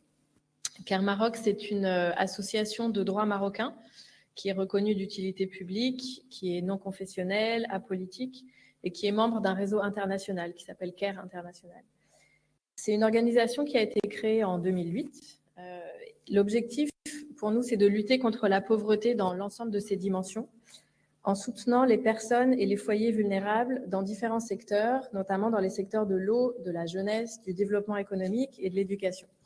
Donc, le choix de ces domaines se fonde sur les priorités gouvernementales marocaines, plusieurs ont été évoquées déjà tout à l'heure, et sur une analyse de la pauvreté à travers l'approche genre, puisque CARE Maroc place au cœur de tous ces programmes les femmes et les filles qui, comme on le sait, sont souvent malheureusement en première ligne face aux inégalités et aux conséquences liées au changement climatique. L'éducation, c'est une pierre angulaire des actions de CARE Maroc, dans la mesure où c'est un domaine fondateur d'une société et c'est un domaine central dans un foyer. Les constats sur les lacunes du système éducatif ont incité CARE Maroc à mener dès 2012 des initiatives dans les secteurs de l'éducation préscolaire, en plaçant au cœur de son approche les éducateurs, les communautés, ainsi qu'un modèle d'entrepreneuriat garantissant la durabilité économique du fonctionnement des classes, tout en permettant l'accès à tous les enfants, garçons et filles, de toute origine sociale et de toute géographie, de milieu rural ou de milieu urbain. De plus, pour améliorer la qualité de l'éducation, CARE Maroc expérimente dans les établissements préscolaires, mais aussi dans les établissements primaires, une approche de gouvernance inclusive qui permet aux directeurs d'école, aux professeurs et aux associations de pères, mères et tuteurs d'élèves de développer et déployer des outils de redevabilité sociale qui permettent le financement de projets d'établissements inclusifs dans 50 écoles. Donc, depuis 2012, CARE Maroc a transformé plus de 120 services éducatifs, a formé et généré de l'emploi pour 235 personnes et a ainsi bénéficié à plus de 20 000 enfants, principalement dans les régions de Casablanca-Stade et Marrakech-Chasfi. Parallèlement, plus de 4 900 parents ont participé à des ateliers communautaires qui visaient à lutter contre les inégalités entre les sexes, notamment contre la déscolarisation des filles. Comme CARE, la Fondation Tamkin se concentre sur l'amélioration qualitative de l'éducation grâce à l'intégration innovante des nouvelles technologies. Et nous sommes tous les deux convaincus qu'une éducation de qualité ne peut être atteinte que par une équation intégrant les différents acteurs, les professeurs, les directeurs, les parents et les élèves, de façon inclusive. C'est pourquoi CARE Maroc, que je représente aujourd'hui, est vraiment très heureux de signer cette convention de partenariat avec la Fondation Tamkin. On a beaucoup échangé, il y a eu de nombreuses discussions, et au final, la convention de partenariat qui a été signée a plusieurs objectifs. Le premier est un objectif partagé par beaucoup d'entre nous aujourd'hui, qui est la promotion de l'utilisation des nouvelles technologies dans l'éducation préscolaire, primaire et secondaire. Ensuite, on est aussi convenu de rechercher les financements nécessaires à la mise en œuvre d'actions communes. C'est un objectif qui est assez concret et évidemment qu'on espère fructueux. L'objectif de la Convention est aussi de toucher d'autres acteurs et notamment de renforcer la RSE des entreprises en mutualisant les expertises dans les offres de services. Et enfin, on aimerait ensemble réfléchir à la professionnalisation des organisations de la société civile en collaboration avec l'ensemble des acteurs de l'écosystème, dont les universités ou les grandes écoles. Je nous souhaite à tous plein succès. Je suis très heureuse de signer cette convention dans les locaux de l'ENCG. Et effectivement, ça ouvre tout de suite, ça place le partenariat sous d'autres auspices.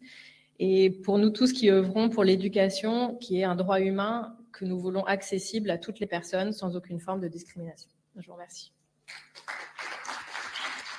Permettez-moi de te remettre ce pins, ce qu'on appelle un pins, n'est-ce pas? Oui. Donc c'est un pins, n'est-ce pas? C'est ça. Et je vous souhaite la bienvenue parmi nous à la Fondation Tamkin. Je vous remercie pour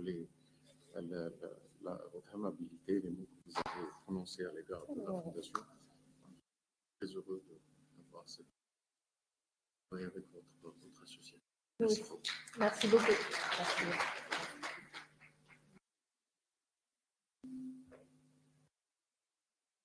Place à la reconnaissance maintenant. Donc, j'appelle Monsieur le Kbej pour remettre le trophée de reconnaissance à son Excellence, Monsieur le Gouverneur, Monsieur Habouha, qui a honoré le Maroc à l'international.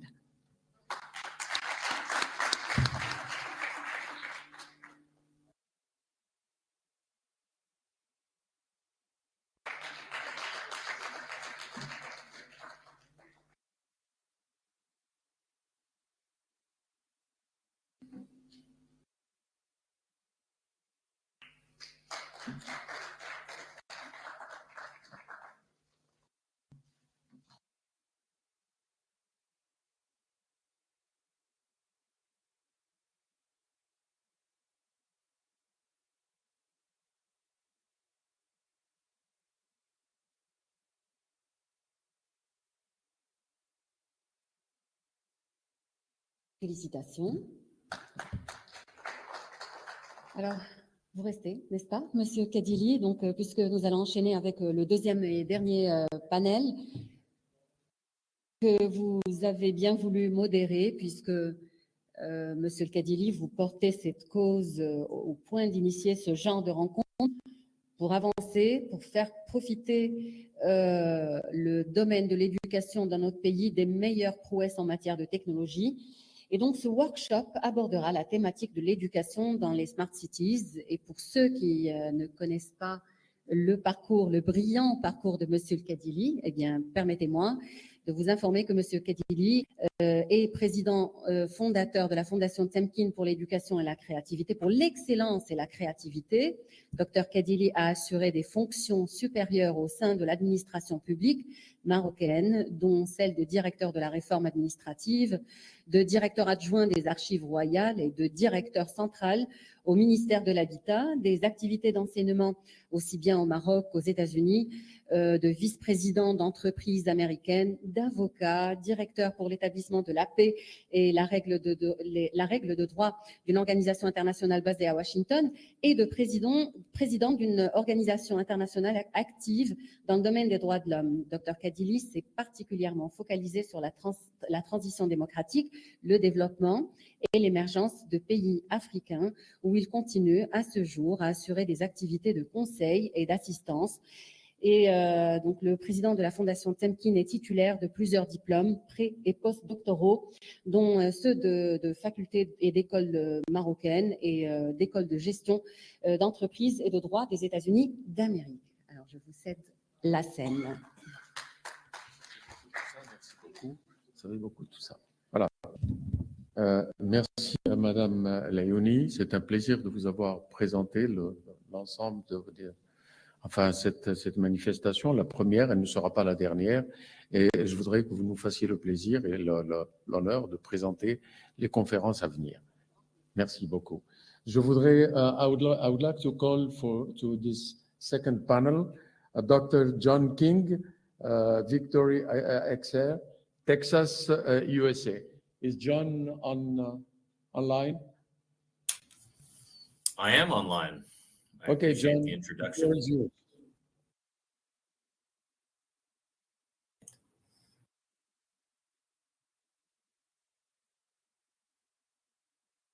What I'd like to do is understand how I can actually share my screen. I don't know if I've been given permission rights to share.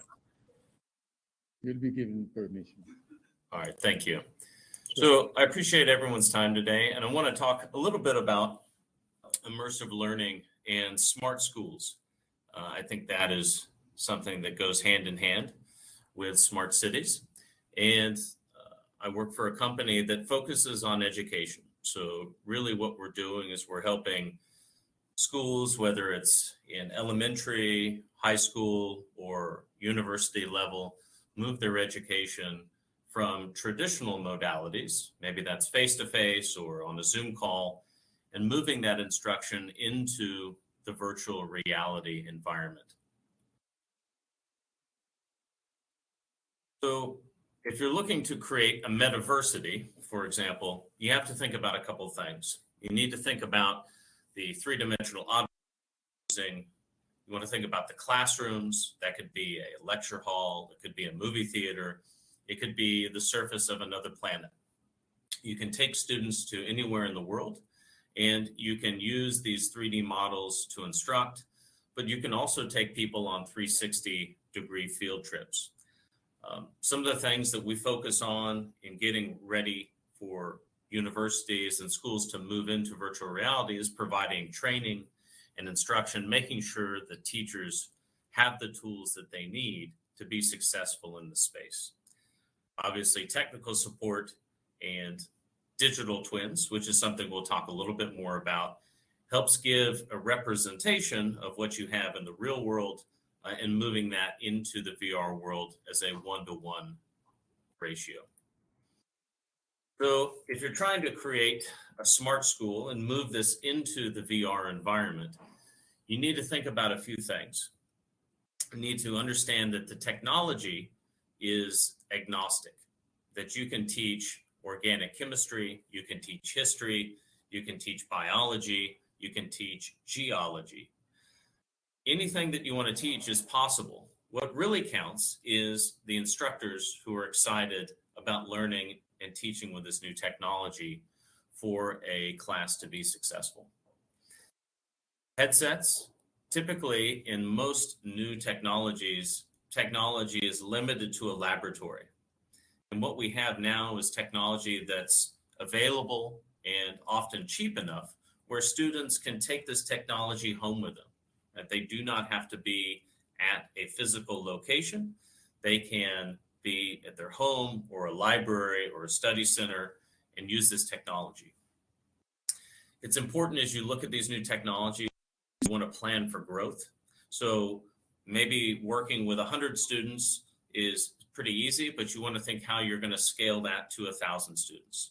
For the schools that we work with in the United States, South America, and Europe, we have schools that are quickly going from a couple hundred students to a couple thousand students. And finally, students are very comfortable in this space. Most students who are learning, particularly in 18 to 25 years old, are very comfortable with this technology. So it's important to understand and meet students where they are and where they'd like to be. And that's oftentimes in digital spaces, whether that's the internet, social media, or virtual reality.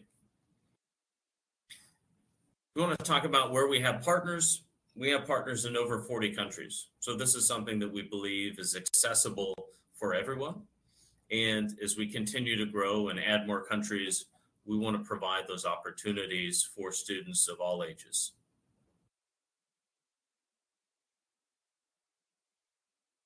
So an important question, if you're trying to build a smart city with schools that are smart and working towards improved outcomes and better grades, better results, then you need to be able to use these tools in a way that demonstrate those results.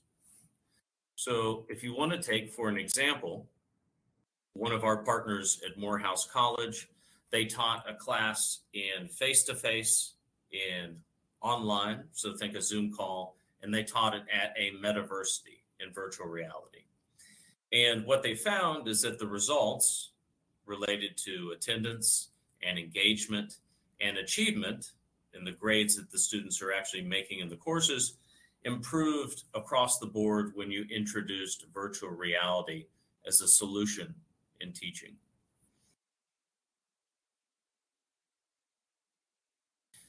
Oftentimes, when you're talking about new technologies, nobody wants to be first, but everyone wants to be second, right? And the idea is that no one wants to spend money and time and energy on something that's not going to work. Right now, we work with over 100 schools around the world. By the end of this year, we'll be working with approximately 300 schools. And that data and information is coming back about the results of these classes that are being taught at these schools around the world. Eventually, the results will be hard to ignore, right? But we're no longer at the beginning. I think that we're making good progress, and you'll see more of this across universities and high schools in the future. So we have several universities, and you might recognize some of these logos. But again, as we continue to grow, we encourage collaboration across schools, right? So that you can do transfer credits, you can collaborate and develop these programs organically with partnerships across the world.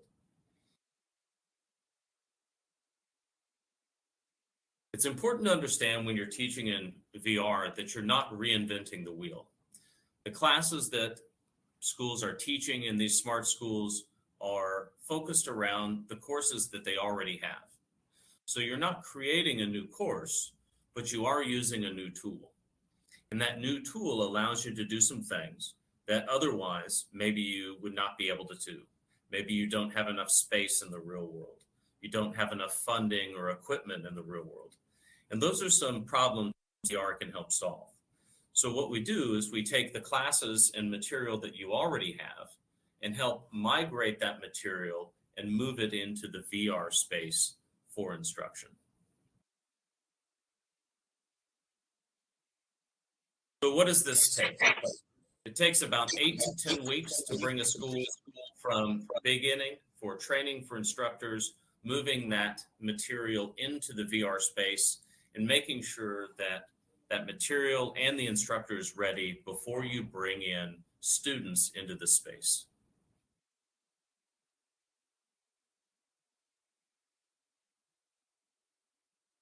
So if you're going to create a smart school in the VR space, you need to think about 3 things. You need to think about hardware. So that could be a VR headset, or that could be a laptop or tablet or desktop. You need to think about the software. So what platform are you using? Are you using Horizons? Or are you using Engage?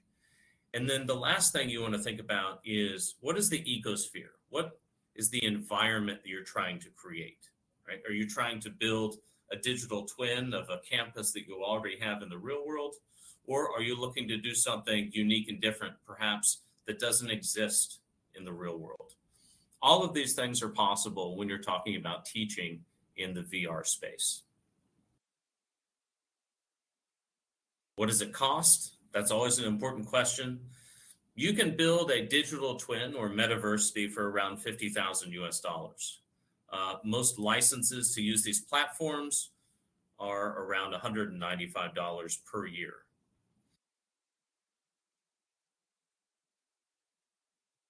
So as you can see here, this is an example of what a digital twin looks like. So you have on the left, the real building at a university, and on the right, you have what the digital twin looks like. And it's an exact copy where students can go to the VR environment, take classes, do activities, do research, do review of course subjects. And this empowers the students and the teachers to use a new technology that allows students to be engaged, whether that's there at a physical location or perhaps thousands of miles away. So I appreciate everyone's time. Hopefully this was informative and you learned a little bit more about what we do and how we work with smart technology in virtual reality in education. Thank you very much. Thank you so much, John. We did really appreciate your contribution. I would like to move us to a person who has done a great job in Morocco. Her name is Professor Hafid Al-Alawi Fatim Zahra. I hope she's with us. Professor Al-Alawi Hafid Fatim Zahra used to teach here in Casablanca at the med school in Casablanca. And then she moved down to Laayoune, where she created the first school of medicine and pharmacology. So Professor Alawi is with us. I would like for her to tell us about her experience. She's at her 2nd year now. Last year was her second year with more than 180 students this year. Last year she had 100 only. Let's see, I'm calling on Professor Alawi. Madame Professeur Alawi, vous pouvez y aller. Merci.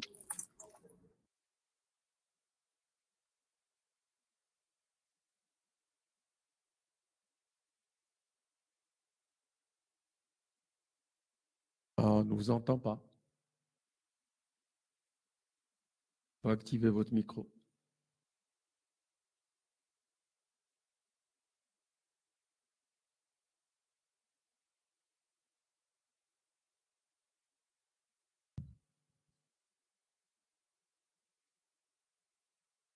Non.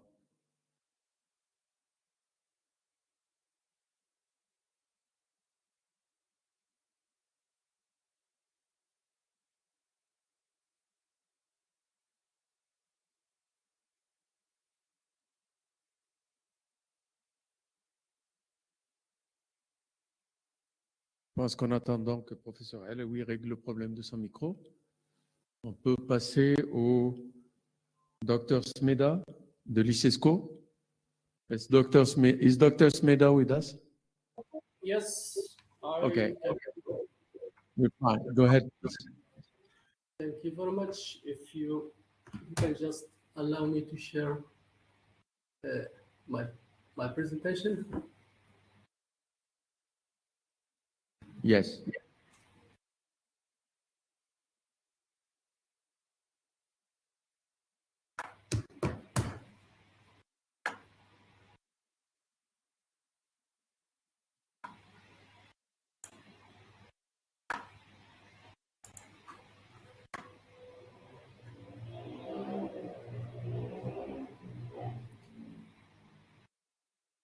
Actually, I'm not very familiar with the with Google Meet. We usually use Zoom, but I'll try to do my best, hoping that works.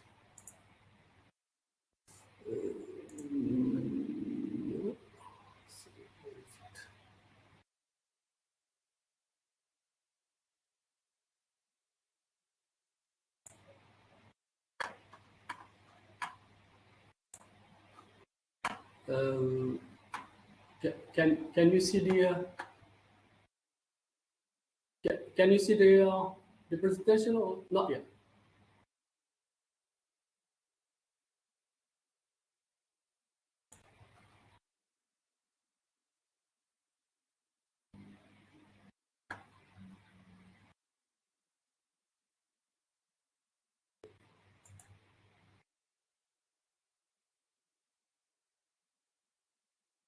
It seems I'll skip the presentation in order not to waste your time, and I'll try to. Can you hear me? Well, if you could send the presentation, we'll integrate it to the brochure we will be generating about this. I already sent it to you. It's video, so I'll skip the presentation. I'll try to do my best here. Thank you. So thank you very much. Thank you very much for having me, ladies and gentlemen, distinguished guests, gentlemen, colleagues. Assalamu alaikum. Bonjour. Good afternoon. Thank you for having me with you today to present actually a general overview or vision of smart education. So first of all, when we talk about smart education, what do we mean by this terminology that we just came out of the smart everything now, including smart education? So it's actually smart education, as you may know it, refers to the use of technology, particularly digital technology, including data-driven insights to enhance the learning experience and improve the educational outcomes. Also, it aims to personalize learning and increase accessibility and efficiency and improve real-time feedback to teachers and students. So when we talk about smart education, we talk about smart environments, smart classrooms, virtual learning, and my colleague just mentioned virtual reality and all other immersive technologies, progressive and rapid analytics of the performance and the data regarding the students or the trainees, and also considering the whole ecosystem of the education, including the school, the teacher, the students, the environment, as as an enterprise, and we manage it as we manage another enterprise using applications, or what we call it enterprise research planning. Also, managing the learning procedure itself, improving skills and developing, and also enhancing security and surveillance in this ecosystem. So to implement smart education, actually we need the technology. In this case, we're talking about the digital technology. It's also in terms of application software, and also management systems to manage this enterprise. Also, we need devices or mobile devices, whether we call it Internet of Things or simply mobile devices, to use it in this system. Also, the other thing is integration of artificial intelligence and machine learning in the process in order to analyze or enhance the process of evaluating or following students. Also, active involvement of students, teachers, and administrators is essential in order to achieve this kind of education that we call smart education. Now, what are the advantages or outcomes of this, what we call it smart education? The first thing we think of is the personalizing learning, where smart education system use data and technology to adapt to individual student needs and learning style and their pace of learning. The second thing, maybe we mention increasing accessibility, where smart technologies make learning accessible to more people, regardless of location, background, or physical or even mental ability. The third thing is improved learning outcomes, where smart education systems use data and technology to provide real-time feedback, allowing teachers to identify areas of improvement and students to better understand their strengths and weaknesses. Next, maybe increased engagement, where interactive and multi-rich educational content can keep students engaged and motivated in their learning, since they will consider it sometimes as a game. And next, better assessment and evaluation of students using data science and data analytics and artificial intelligence. And also enhanced collaboration, even though enhanced collaboration maybe sometimes cannot be considered as one of the strengths of smart education, since smart education students, they are considerably as persons, and they're not working as groups. The other thing is access to a wide range of education resources. Just to give you the example of internet as an example, we know the internet, and it has tremendous amount of data available for the students, even though sometimes this kind of knowledge are not accurate, but still we can use. So these are the advantages of implementing or using smart education. But smart education also has its limitation, including cost. It is a technology that relies on materials. Sometimes these materials are expensive and can be expensive and may not be affordable for all schools and institutions, or even for all the societies. And this is cause digital divide for access to technology and internet connectivity, because maybe if the cost is not equal for all students or even societies and countries. Lack of interpersonal skills were relying on technology for learning can sometimes lead to a decline in important interpersonal skills, such as communication and collaboration. We can mention also data privacy and security concerns. Also, the fact that teachers should be trained to use this kind of technology.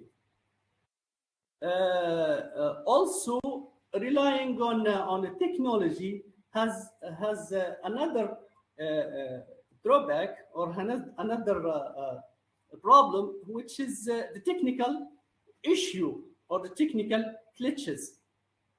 As we know, technology is not always reliable, can be subject to sometimes technical problems, so which can disrupt the learning experience. And also, we can mention the limited creativity, where smart education system may be limited in their ability to foster creativity and critical thinking, relying instead on pre-programmed contents and material. So I can mention here some examples of smart education. Here we can mention the example of Finland, where they implemented personalized learning in their system.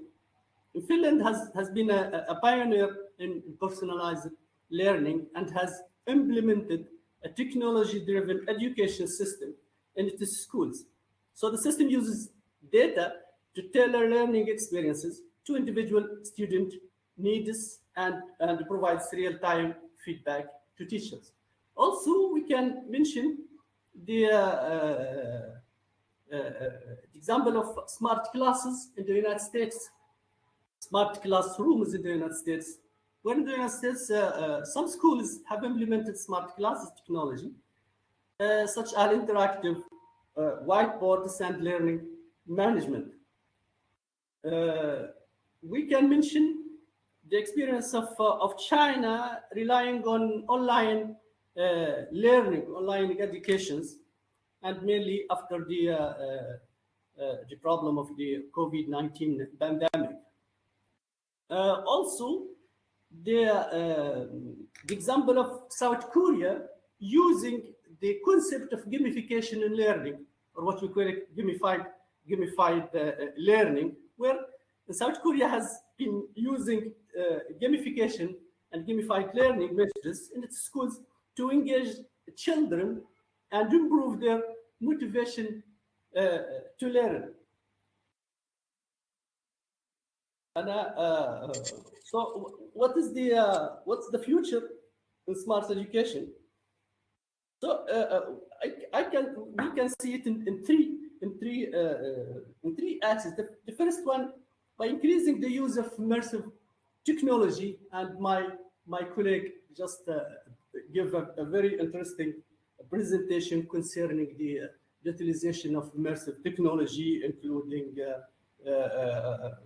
augmented reality, mixed reality, or even total immersive using virtual reality and mirrorverse. The second thing is the application of artificial intelligence and data science to have personalized and efficient learning experience for each student.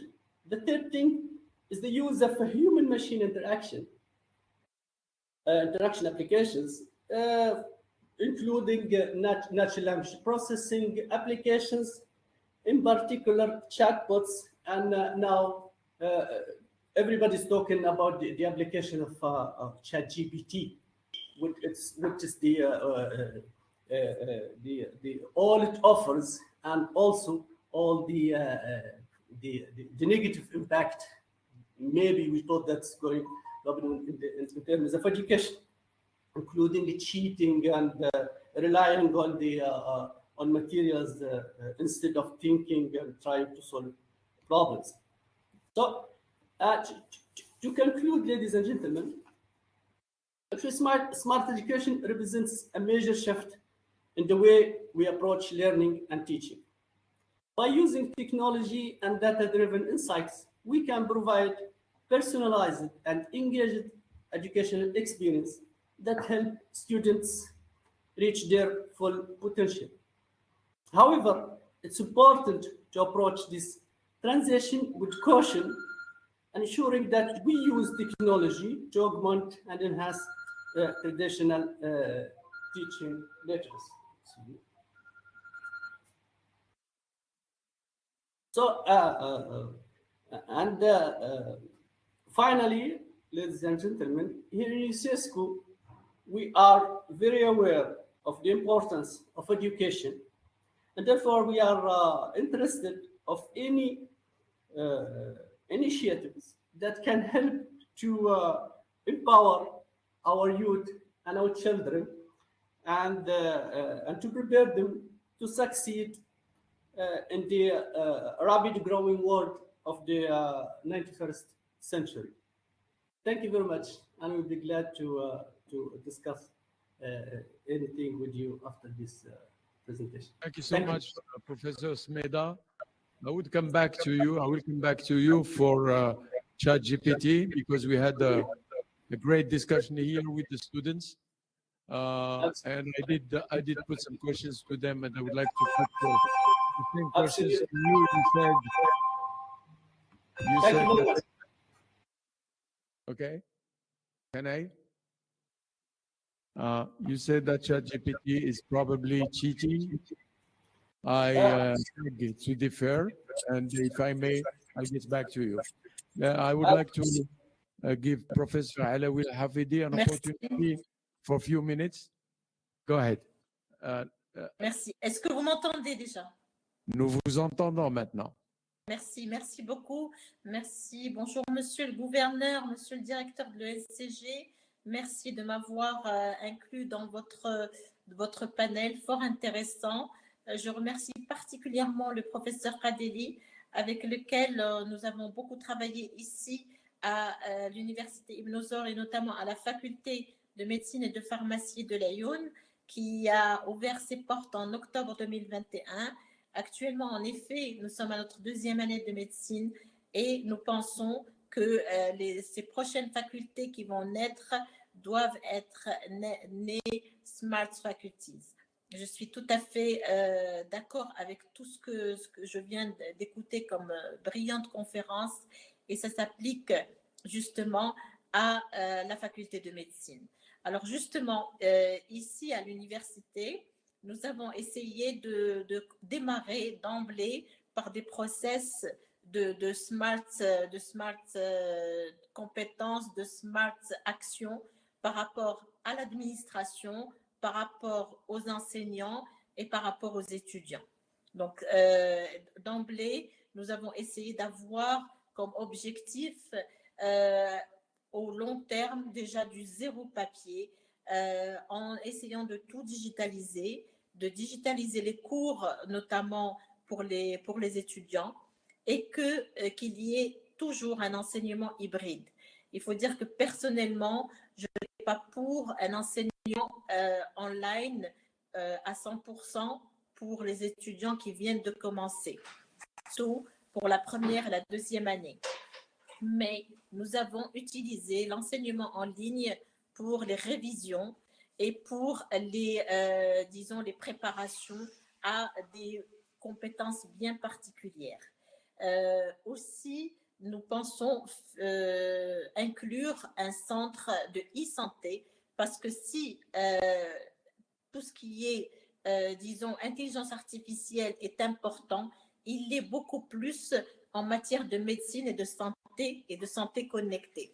Donc, un centre va être donc mis en place par rapport aux autres facultés. On mettra en place de manière innovante un centre e-santé qui sera développé par les médecins, par les informaticiens, par les développeurs marocains qui sont des gens extrêmement importants et qui sont vraiment très, très efficaces. L'intelligence artificielle aussi va être utilisée au profit d'algorithmes, création d'algorithmes par les développeurs, des algorithmes concernant les pathologies, concernant les décisions de diagnostic, etc. Aussi, nous avons un centre de simulation qui est en cours d'équipement et qui comprend bien sûr les meilleures techniques au niveau de la simulation chirurgicale, robotique et aussi au niveau de la création d'une unité métaverse qui est très, très importante dans le cadre médical. Parce qu'on dit toujours « never on the patient first », jamais le patient en premier. Donc, d'abord la simulation et la simulation, ensuite passer au patient. Autre chose, que ce soit pour les gestes infirmiers, soins infirmiers, ce n'est pas valable que pour les médecins. Pour les infirmiers, pour le personnel paramédical, assistantes sociales, les kinés, les aides-soignantes, tout ça, on peut développer beaucoup de choses pour justement faire de la simulation avant qu'il passe au niveau du patient.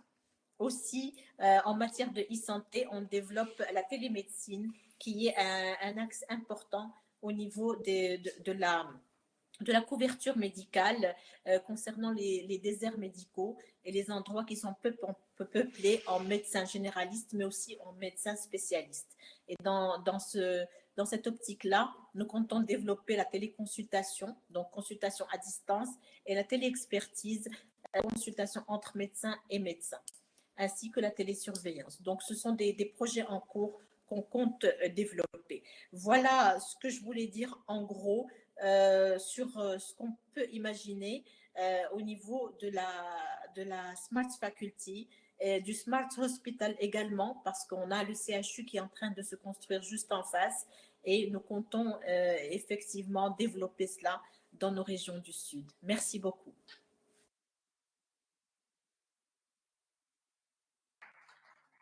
Merci, professeur Alaoui, pour votre contribution. Je passe la parole maintenant au professeur Hussein Ktani de Akhawain University in Ifran. Professeur Ktani est un jeune qui s'est en intelligence artificielle et je pense qu'il est pour nous dire comment intégrer cette deuxième priorité dans la dynamique des Smart Cities. Bonsoir, professeur. La parole est à vous. English or French? Okay, thank you so much. Do you hear me? Do you hear me well? Yes, we are. Okay, great. Thank you so much, Dr. Kadili, for the introduction and the invitation. I have some slides to share. I'm trying to learn the system. How do I share slides?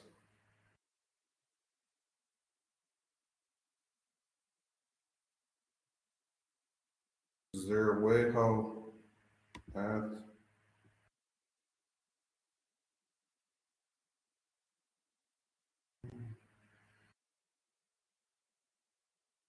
In fact, it's straightforward. You click on an icon at the bottom of your screen.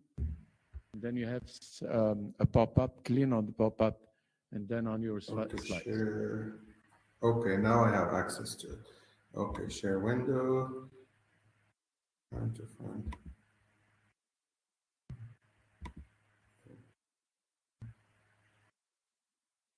Okay. Usually I don't want to do this, but I'll share the entire screen. Okay, now. You're on. Okay, you see my slides now? We do. Okay, great. Well, a warm welcome from the coldest place in Morocco. A few days ago, we had -10, so we still have snow on the ground. And Hussein Kitania, I'm professor of computer science at Al University in Ifran. And in this short talk, I'll just talk about challenges in modern education. So typical modern campuses like AUI, you have a campus that is connected to the internet through Wi-Fi. So anybody who enters campus, so there is a guest network, and also there is a staff network or student network, and students can access courses and their email while on campus using the provided Wi-Fi, which is typically free. You may, on a smart campus, you may have monitoring cameras for safety, but also you can add face recognition for attendance. You can have cameras inside classrooms for attendance that using AI that could be done automatically, knowing who attended the class, who did not attend. That we don't have at AUI, but that's something that can be done. Typically, you have a learning management system like Blackboard, Canvas, Desire to Learn, Moodles, and others. At AUI, we have Canvas, and that enables you to have courses, a capability to teach online courses, both synchronous, that is, you do it like in the real time, presented to students and interacting with them, or asynchronous, where you can record lectures and upload them to the system. Like, for example, on Friday, we had a snowstorm. The university gave the choice in early in the morning, saying you can switch to online if you want, and many faculty chose to teach their courses online using the already provided learning management system, Canvas. And myself, I had courses on Friday, and I just sent email announcement to students. I told them we are meeting online. Most of them got it on time and did connect to the system online, and we had our online interaction. These learning LMS systems also allow for automatic grading, so you can just program a quiz or a test, and it does it grades it automatically. And sometimes if there are some glitches or a student challenges the grade, you can change things manually and verify them manually. The system gives you that capability. And there is automatic cheating detection for assignments like articles, like reports. It's referred to as Safe Assign. I think both and all learning management systems. I use 3 of them in the past: Blackboard, Canvas, and Desire to Learn, and all of them have this kind of capability and gives you a probability of how much a person did cheat and where to get the information. It sends you a link to that. So there are threats to such smart learning environments, and with technological innovation, you have with the ease that we meet in education, in providing technology to learn things, that also creates another ease to anybody who want to challenge the system or want to abuse the system or want to attack the system. So ease and efficiency to our lives has been met by similar innovation to take advantage of cyber systems for other gains. So anything that connects to the internet is referred to as cyber system. So the cyber world is anything connected to the internet. And so threats evolving faster than we can assess them. So I'll just hear, I'm sure we heard a lot of talks about how AI and smart education is great for learning capabilities. But here I'm just talking about challenges that we may face in such environment that we must be aware of and try to tackle it. For example, cyber security. When you have a connected system to the internet, you worry about confidentiality, integrity, and availability of data, of grades, of faculty if the course is provided online, and all these things can be affected through distributed denial of service attack or other things that or other hacking and malicious capabilities. For example, a student can make use of some glitch and change a grade, or make up a lecture, or access Canvas and other things. Of course, these systems are secure, but from time to time, the system is outsmarted by a young student who is capable to do these activities. We heard the previous presenter talked about ChatGPT. I'll talk a little bit more about it. Probably the example that I give may shed some light on challenges that we face with new technologies, new software that are evolving. For example, deepfake also can present a challenge for learning and higher education and education in general and smart environments. And also there's a generational gap between that I'll try to talk about more. Typically millennials, those who were born after 2000, and you have many professors that are born before, so there is a generational gap on how we approach technologies, how we interpret them, and the appreciation of the capabilities of technologies that we can use. For example, if we talk about ChatGPT, it's referred to as Chat Generation Pre-trained Transformer. It's a chatbot launched by OpenAI company in November 2022. So it's very new. Can answer questions and sustain conversations, can write and fix codes, can write articles, reports, theses, works in several languages. And so as I'm mentioning these items, any professor is raising their eyebrows and concerned about these capabilities. For example, just yesterday, there was a major news at Russia Today, and it talked about a scandal has emerged after a diploma thesis was passed despite being written by the AI-powered chatbot. And so the student wrote it. It took him 23 hours to write the thesis, and it passed, and he defended the thesis and got his diploma. And after he got it, he bragged about what he has done in Twitter. And so, and that, of course, embarrassed the university, the Russian State University for Humanities, and called for restrictions. And it was a discussion, and a member of the Duma of the scientific committee told them, no, you already award the student the diploma, you cannot revoke it. And so the article goes on about the ChatGPT, that what challenge to educational integrity that ChatGPT presents, and how universities need to deal with this threat. So here's a student. He's happy with the diploma, and he's bragging about all activities. That brings him also to a generational gap. So millennials. So we face this that in many disciplines, including in the intelligence community, and that you have a generation that takes pride in challenging norms and systems without any calculation for consequences. So this student, former student, he already graduated, got his master. He bragged about it. He didn't keep it to himself. And now he's happy of the fame, and he doesn't care about consequences of his degree being revoked, or the university suing him, or all these things. So that's a challenge that we face. We face students who are distracted in the classroom, who are addicted to their cell phones, or to social or to chatting or texting, and that affects their focus. The first presenter, John King, presented a table. I'm sorry he's not with us now. He presented and left, but he gave a table about how his virtual universities improved learning environment.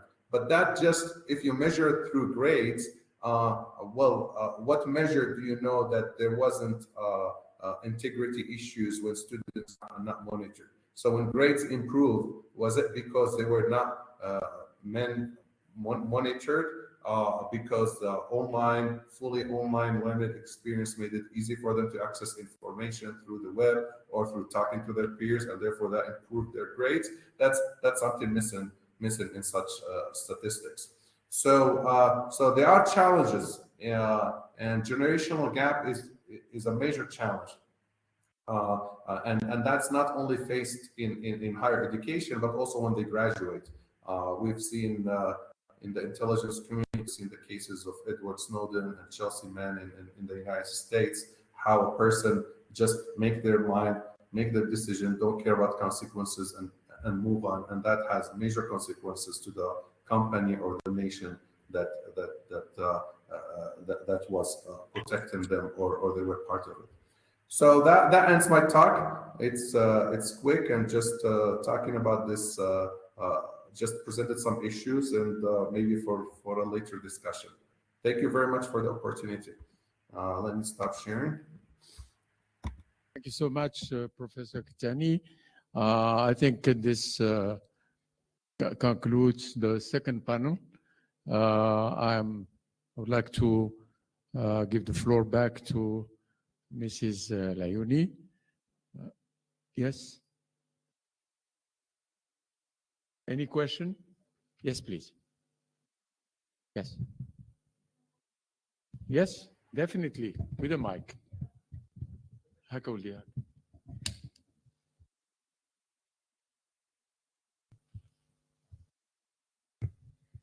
Good evening, everyone. My name is Jeudi. I'm marketing professor here at the ENCG of Casablanca.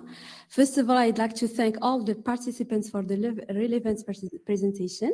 And I'd like to thank you always, Mr. Qadili, for this worldwide tour. You make us visit Mexico with the first panel and a lot of examples to see the best practices, what happened outside Morocco. So it was very insightful for us. And my question maybe goes to Mr. Adil from ISISCO. I agree totally with him. I think that today with the ChatGPT, with the IA, as a professor, we should rethink our way of teaching. We are not anymore on this way of one-way teaching from teachers to students, because with all these new technologies, we are not, as professors, source of knowledge. We should, I think, make more co-creation, a classroom as a co-creation opportunity for us to build together some more interesting projects. And I think the challenge today is about the mindset of us, or as a professor, to make this change management. C'est pour cela que ma question va être pour Madame la doyenne. D'ailleurs, on est fiers de voir la seule femme dans ce panel. Donc, elle est la doyenne de la faculté de médecine. Donc, j'ai bien apprécié tout le dynamisme qui se fait au niveau de l'implémentation des nouvelles technologies dans l'enseignement à la faculté de médecine. Donc, ma question va être par rapport à la conduite de changement. Est-ce qu'il y a eu des résistances? Parce qu'on sait très bien que le premier challenge pour toute implémentation de la technologie, c'est le change management ou la conduite de changement, comment la perception va être des utilisateurs, aussi bien que les receveurs et les étudiants. Donc, j'aimerais bien savoir à cette faculté, comment ils ont pu réaliser ou peut-être réussir ce projet de e-learning et tout ce qui est actuellement se fait au niveau de cette faculté en termes de hybrid learning. So thank you so much again. Est-ce qu'il y a une autre question, s'il vous plaît?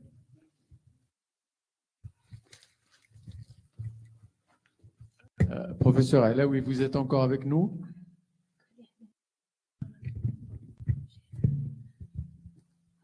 Again? Okay. So hello again. I will present myself. I'm Fatin Wahtita, professor at ENCG Casablanca. So again, thank you very much for both Tamkeen Foundation and ENCG Casablanca, and also for your time and attention too.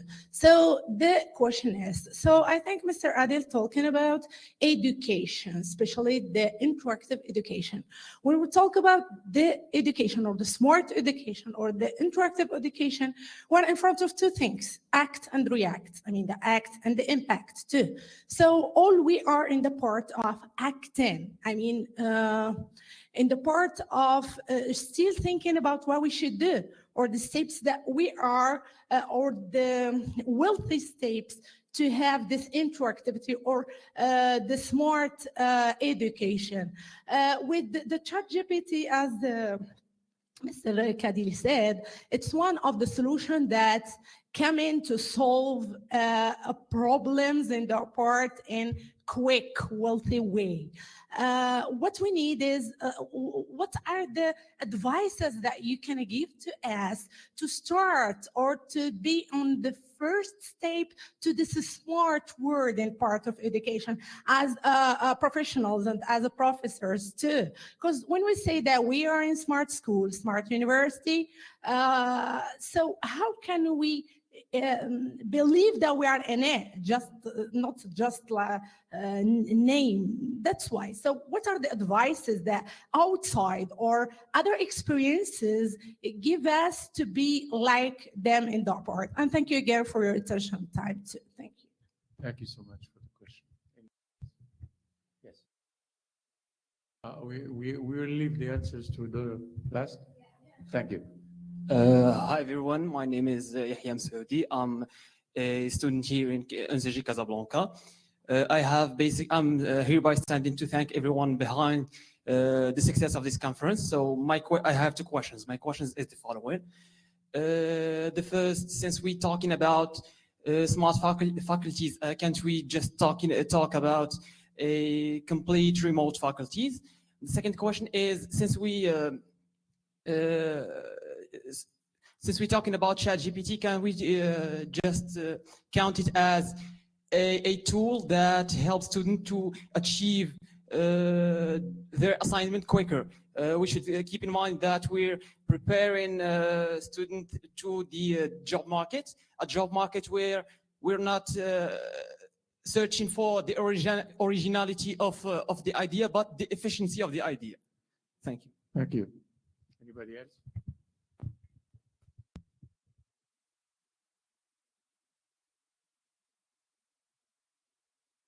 Well, I guess Professor Alawi is no longer connected. I'll take her question, if I may. You know, je vais répondre à sa question, à la question que vous avez posée pour la faculté de médecine. Je pense que la faculté de médecine de Lyon, que j'ai vécu un petit peu, puisque la faculté utilise la technologie Tamtech, celle sur laquelle nous sommes maintenant, cette plateforme, a une particularité qui n'existe nulle part dans une autre faculté. Elle est neuve. Elle est à sa deuxième année. La première année, ils ont eu 100 étudiants, plus 12 du continent, 100 étudiants marocains, 70%, 64 de Lyon, et puis de la région, une vingtaine, et le reste des autres villes, et 12 Donc, la résistance n'y est pas. La majorité des enseignants viennent d'Agadir, de Casablanca et d'ailleurs, et online. Donc, ce problème, pour l'instant, n'existe pas. Peut-être au niveau des enseignants, mais je ne l'ai pas constaté. Ils sont à leur deuxième année, avec, je pense, 180 étudiants. Donc, ça va faire dans les 300, 340 au total. Et ils ne vivent pas la présence des étudiants comme d'autres facultés à l'intérieur enfin, dans notre pays la vivent. Voilà un petit peu ce que je dirais, puisqu'elle n'est pas... Est-ce que je peux ajouter des choses? Eh ben voilà, tu peux y aller. Hein. Vas-y. Est-ce que je peux réécouter la question parce que j'étais sur plusieurs fronts? Vous voulez redire la question, s'il vous plaît? La question était la résistance au changement au niveau de la faculté de médecine et de pharmacie de Lyon, c'est ça? Voilà. Oui, alors j'ai oublié de dire tout à l'heure qu'on avait une très belle expérience avec la Fondation Temkin, en l'occurrence avec le professeur Kadili, puisque nous avons commencé au début par faire de la préparation pour les concours de médecine et de pharmacie, et donc dentaire, pharmacie et médecine. Et donc au début, comme il n'y avait pas de professeurs qui sont localement formés dans ce sens, on a utilisé la plateforme Temkin pour que les enseignants de Casablanca, de Rabat, puissent donner des cours de formation des formateurs déjà. Parce que sur place, les professeurs ne savaient pas comment orienter les élèves et les coacher pour passer le concours de médecine. Même s'ils avaient de très bonnes notes, ils n'arrivaient pas à passer le concours parce qu'ils n'étaient pas formés pour. Donc, déjà, il y avait un enseignement en ligne même avant l'accès à la faculté. Ensuite, après, on a commencé par des enseignements en ligne parce que les étudiants, c'était nouveau pour eux.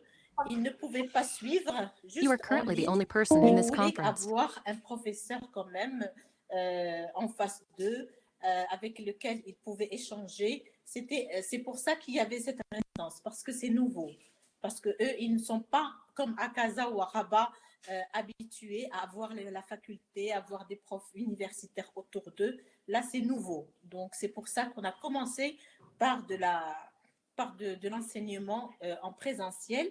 Mais petit à petit, on introduit l'enseignement en ligne, hybride. Je retire ce que j'ai dit. Merci beaucoup. Bien. Les autres. Oui. Bon, non. Pour reconnaître son erreur, n'est-ce pas? Voilà. Donc le reste, moi je pense, si on peut, if Professor Ktani could, Professor Adil Smeda could address the other two questions, please. Thank you very much. Actually, I just want to comment first of all about the note that one of the audience mentioned. She said with the smart we are no longer as professors, we are no longer the source of knowledge. Actually, as far as I understand it, as a professor, and I have been a professor at university I've been in UCESCO for a very long time. We have never, or we are not supposed to be the source of knowledge. We are supposed to be, or intended to be, a facilitator or a helper for students to gain knowledge. When I explain to my student how to solve, let's say, a quadratic equation, I'm not the source of knowledge. I'm not the guy that who invented the formula to solve that equation, but I explain to him how to solve that one. So this is the first thing. So I mean, the fact that with the smart educations, we professors we lose because we are no longer the source of knowledge. I don't agree with that. The other point concerning the ChatGPT. Actually, ChatGPT is a technology. It's a tool, and the way we use it will affect the outcome of that tool. If we use it for the right way, okay, the outcome will be always good. But if we use it to cheat for cheating, or if we use it, for example, to create a virus, I'll just ask my tool write me a Java program, to whatever, to delete files, and I will spread it all over the PCs of my friends.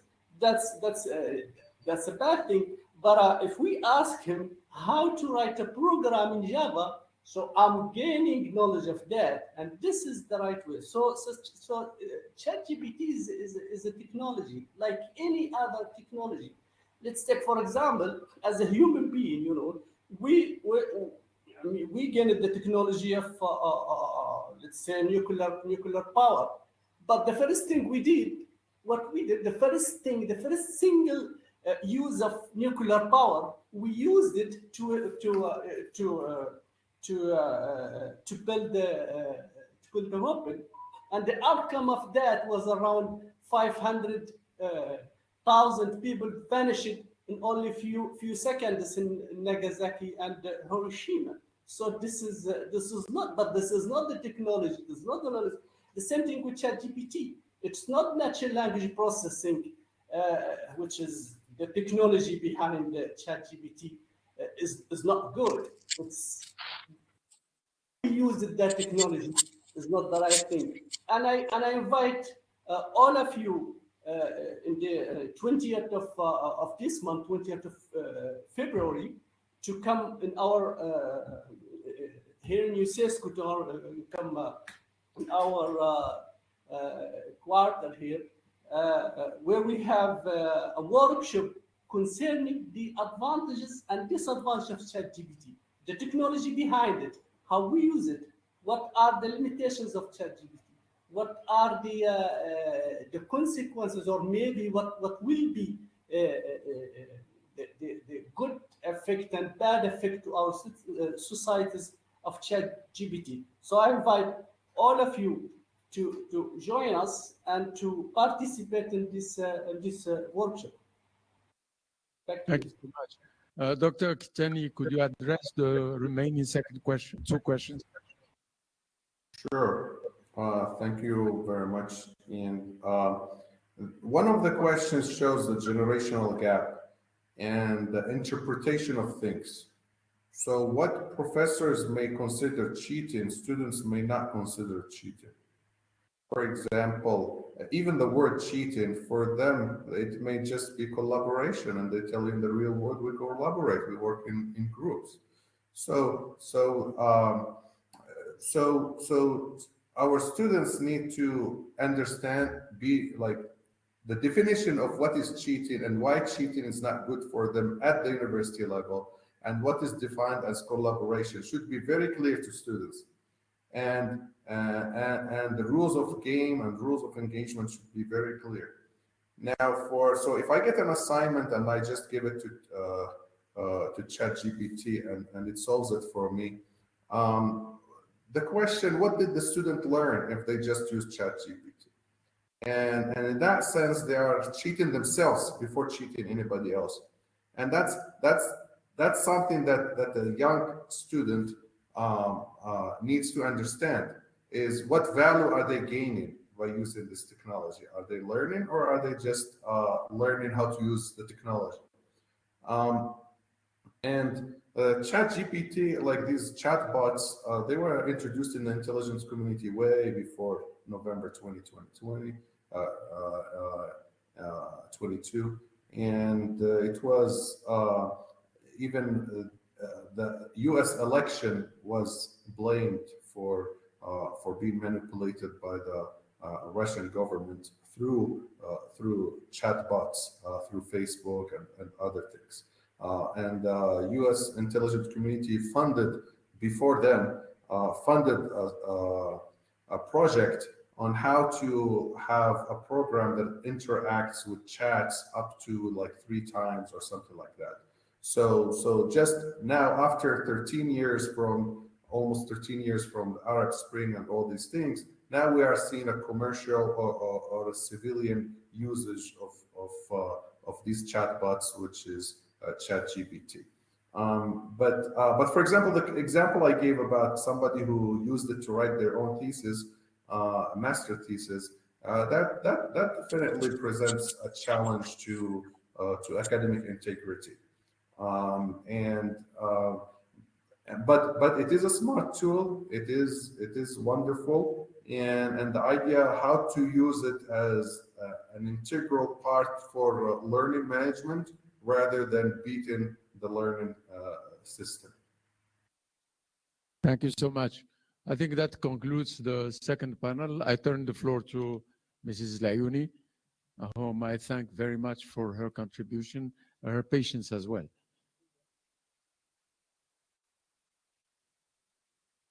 Toujours un honneur, Monsieur El Kadili. Donc, avant de clôturer cette conférence, j'appelle Monsieur Saïdi pour une synthèse globale, si vous le voulez bien, une synthèse et nous faire part aussi des recommandations et pourquoi pas des perspectives de tout ce dont on a parlé. Voilà.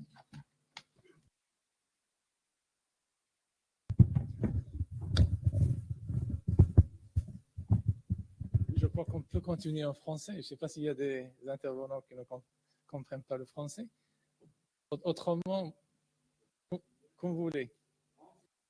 Français, c'est mieux. Parfait. Très bien. Donc, je tiens encore une fois donc, à remercier tous les panélistes pour les extraordinaires contributions. aux deux panels qui ont en fait traité plusieurs questions en relation d'abord avec les villes intelligentes, que ce soit à travers les différentes définitions données aux villes intelligentes, des définitions basées sur la technologie, d'autres définitions basées sur l'aspect lié à la résolution des problèmes, de façon générale, en utilisant les différentes solutions disponibles. Je donne toujours l'exemple de nos médinas. Nos médinas, les anciens médinas étaient des smart cities et sont toujours des smart cities. Je suis originaire de Tétouan. Pardon? Et toi de Fès, très bien. Non, juste pardonnez, je sais bien qu'au Maroc, de façon générale, mais à Tétouan, au XVe siècle, il y avait un réseau de distribution d'eau. Donc, certainement. Certainement, il y a d'autres choses. Il y avait d'autres choses.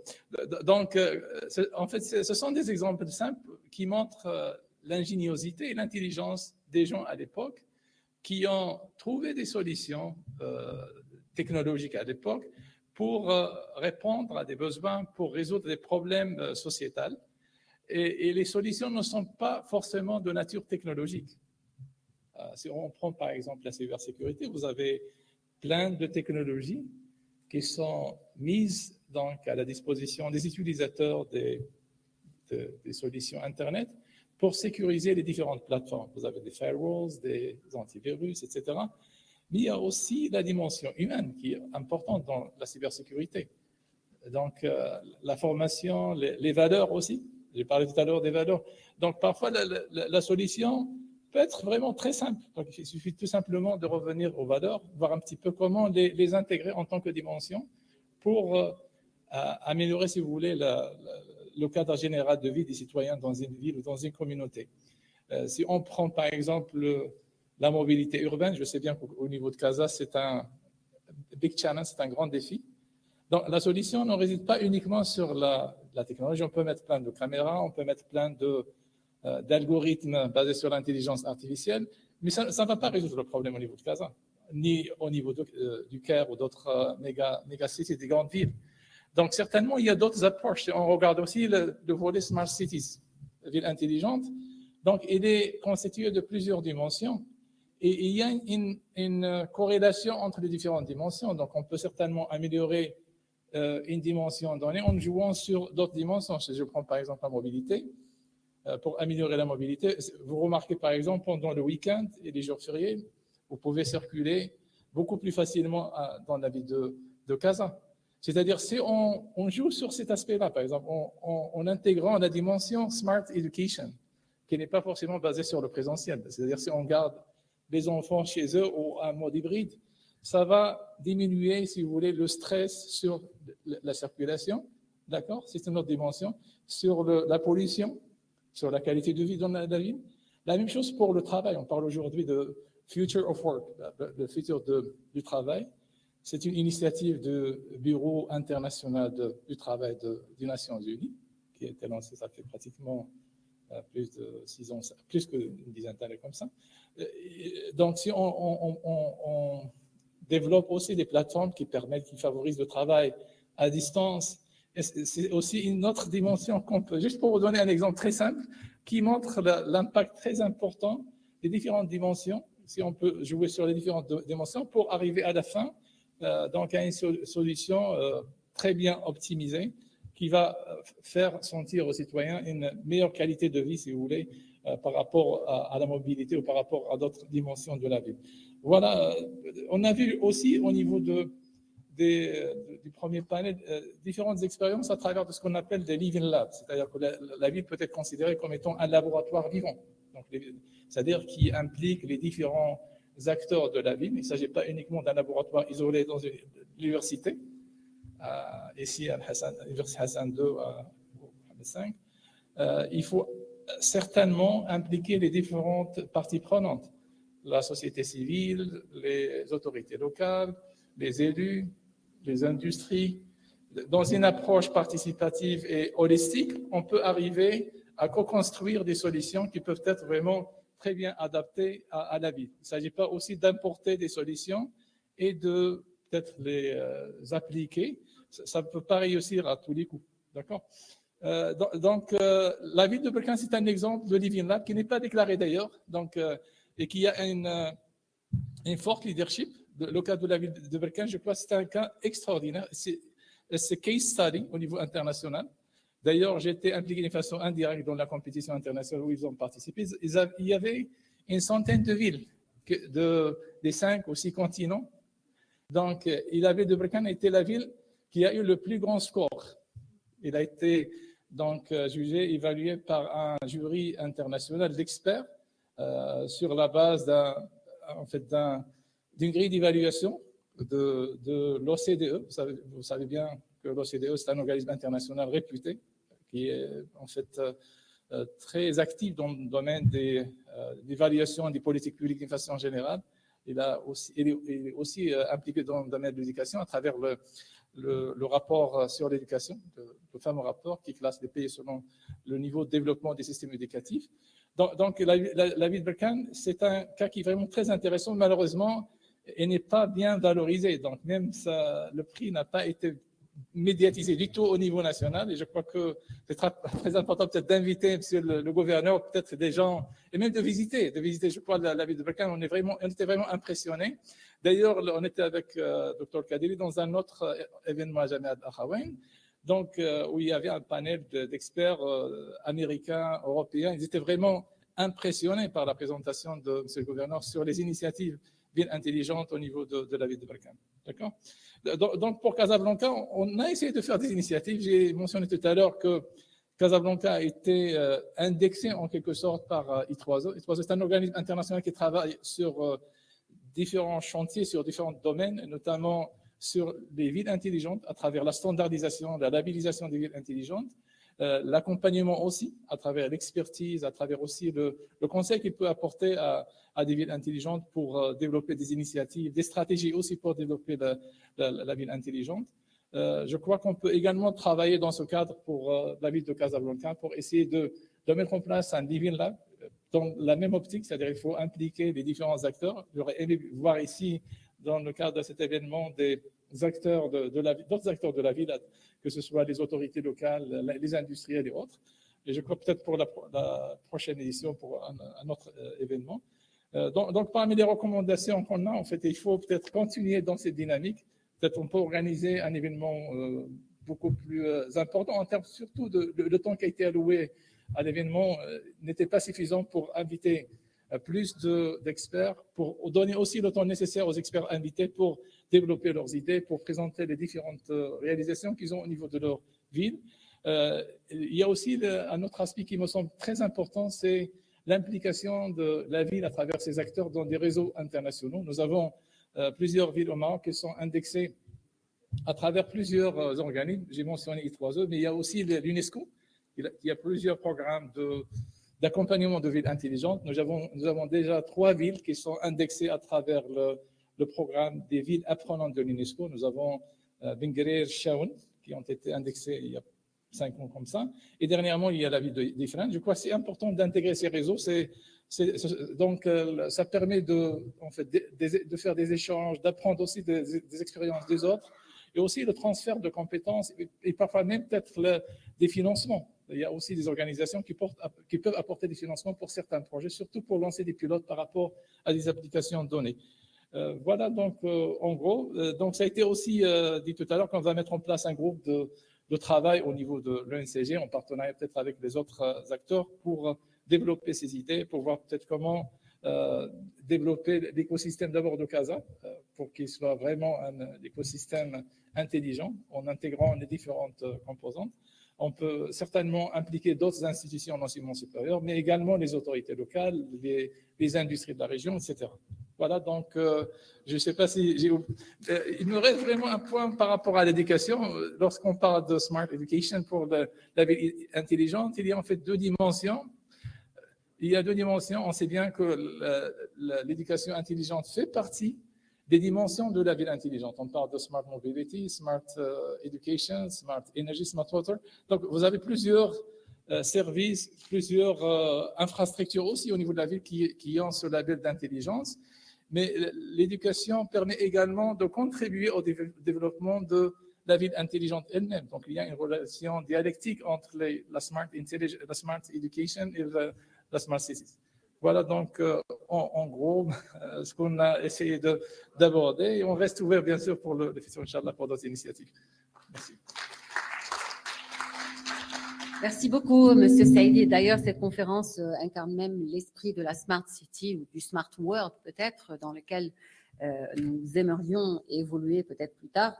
Je donnerai la parole, enfin, à Monsieur El-Khabbaj pour un mot de clôture avant de terminer. Bonsoir tout le monde. Depuis tout à l'heure, j'étais en train de me poser une question. Si cette conférence allait être organisée en présentiel, quel sera son coût? Je crois qu'il va tourner autour de 1 million de dirhams.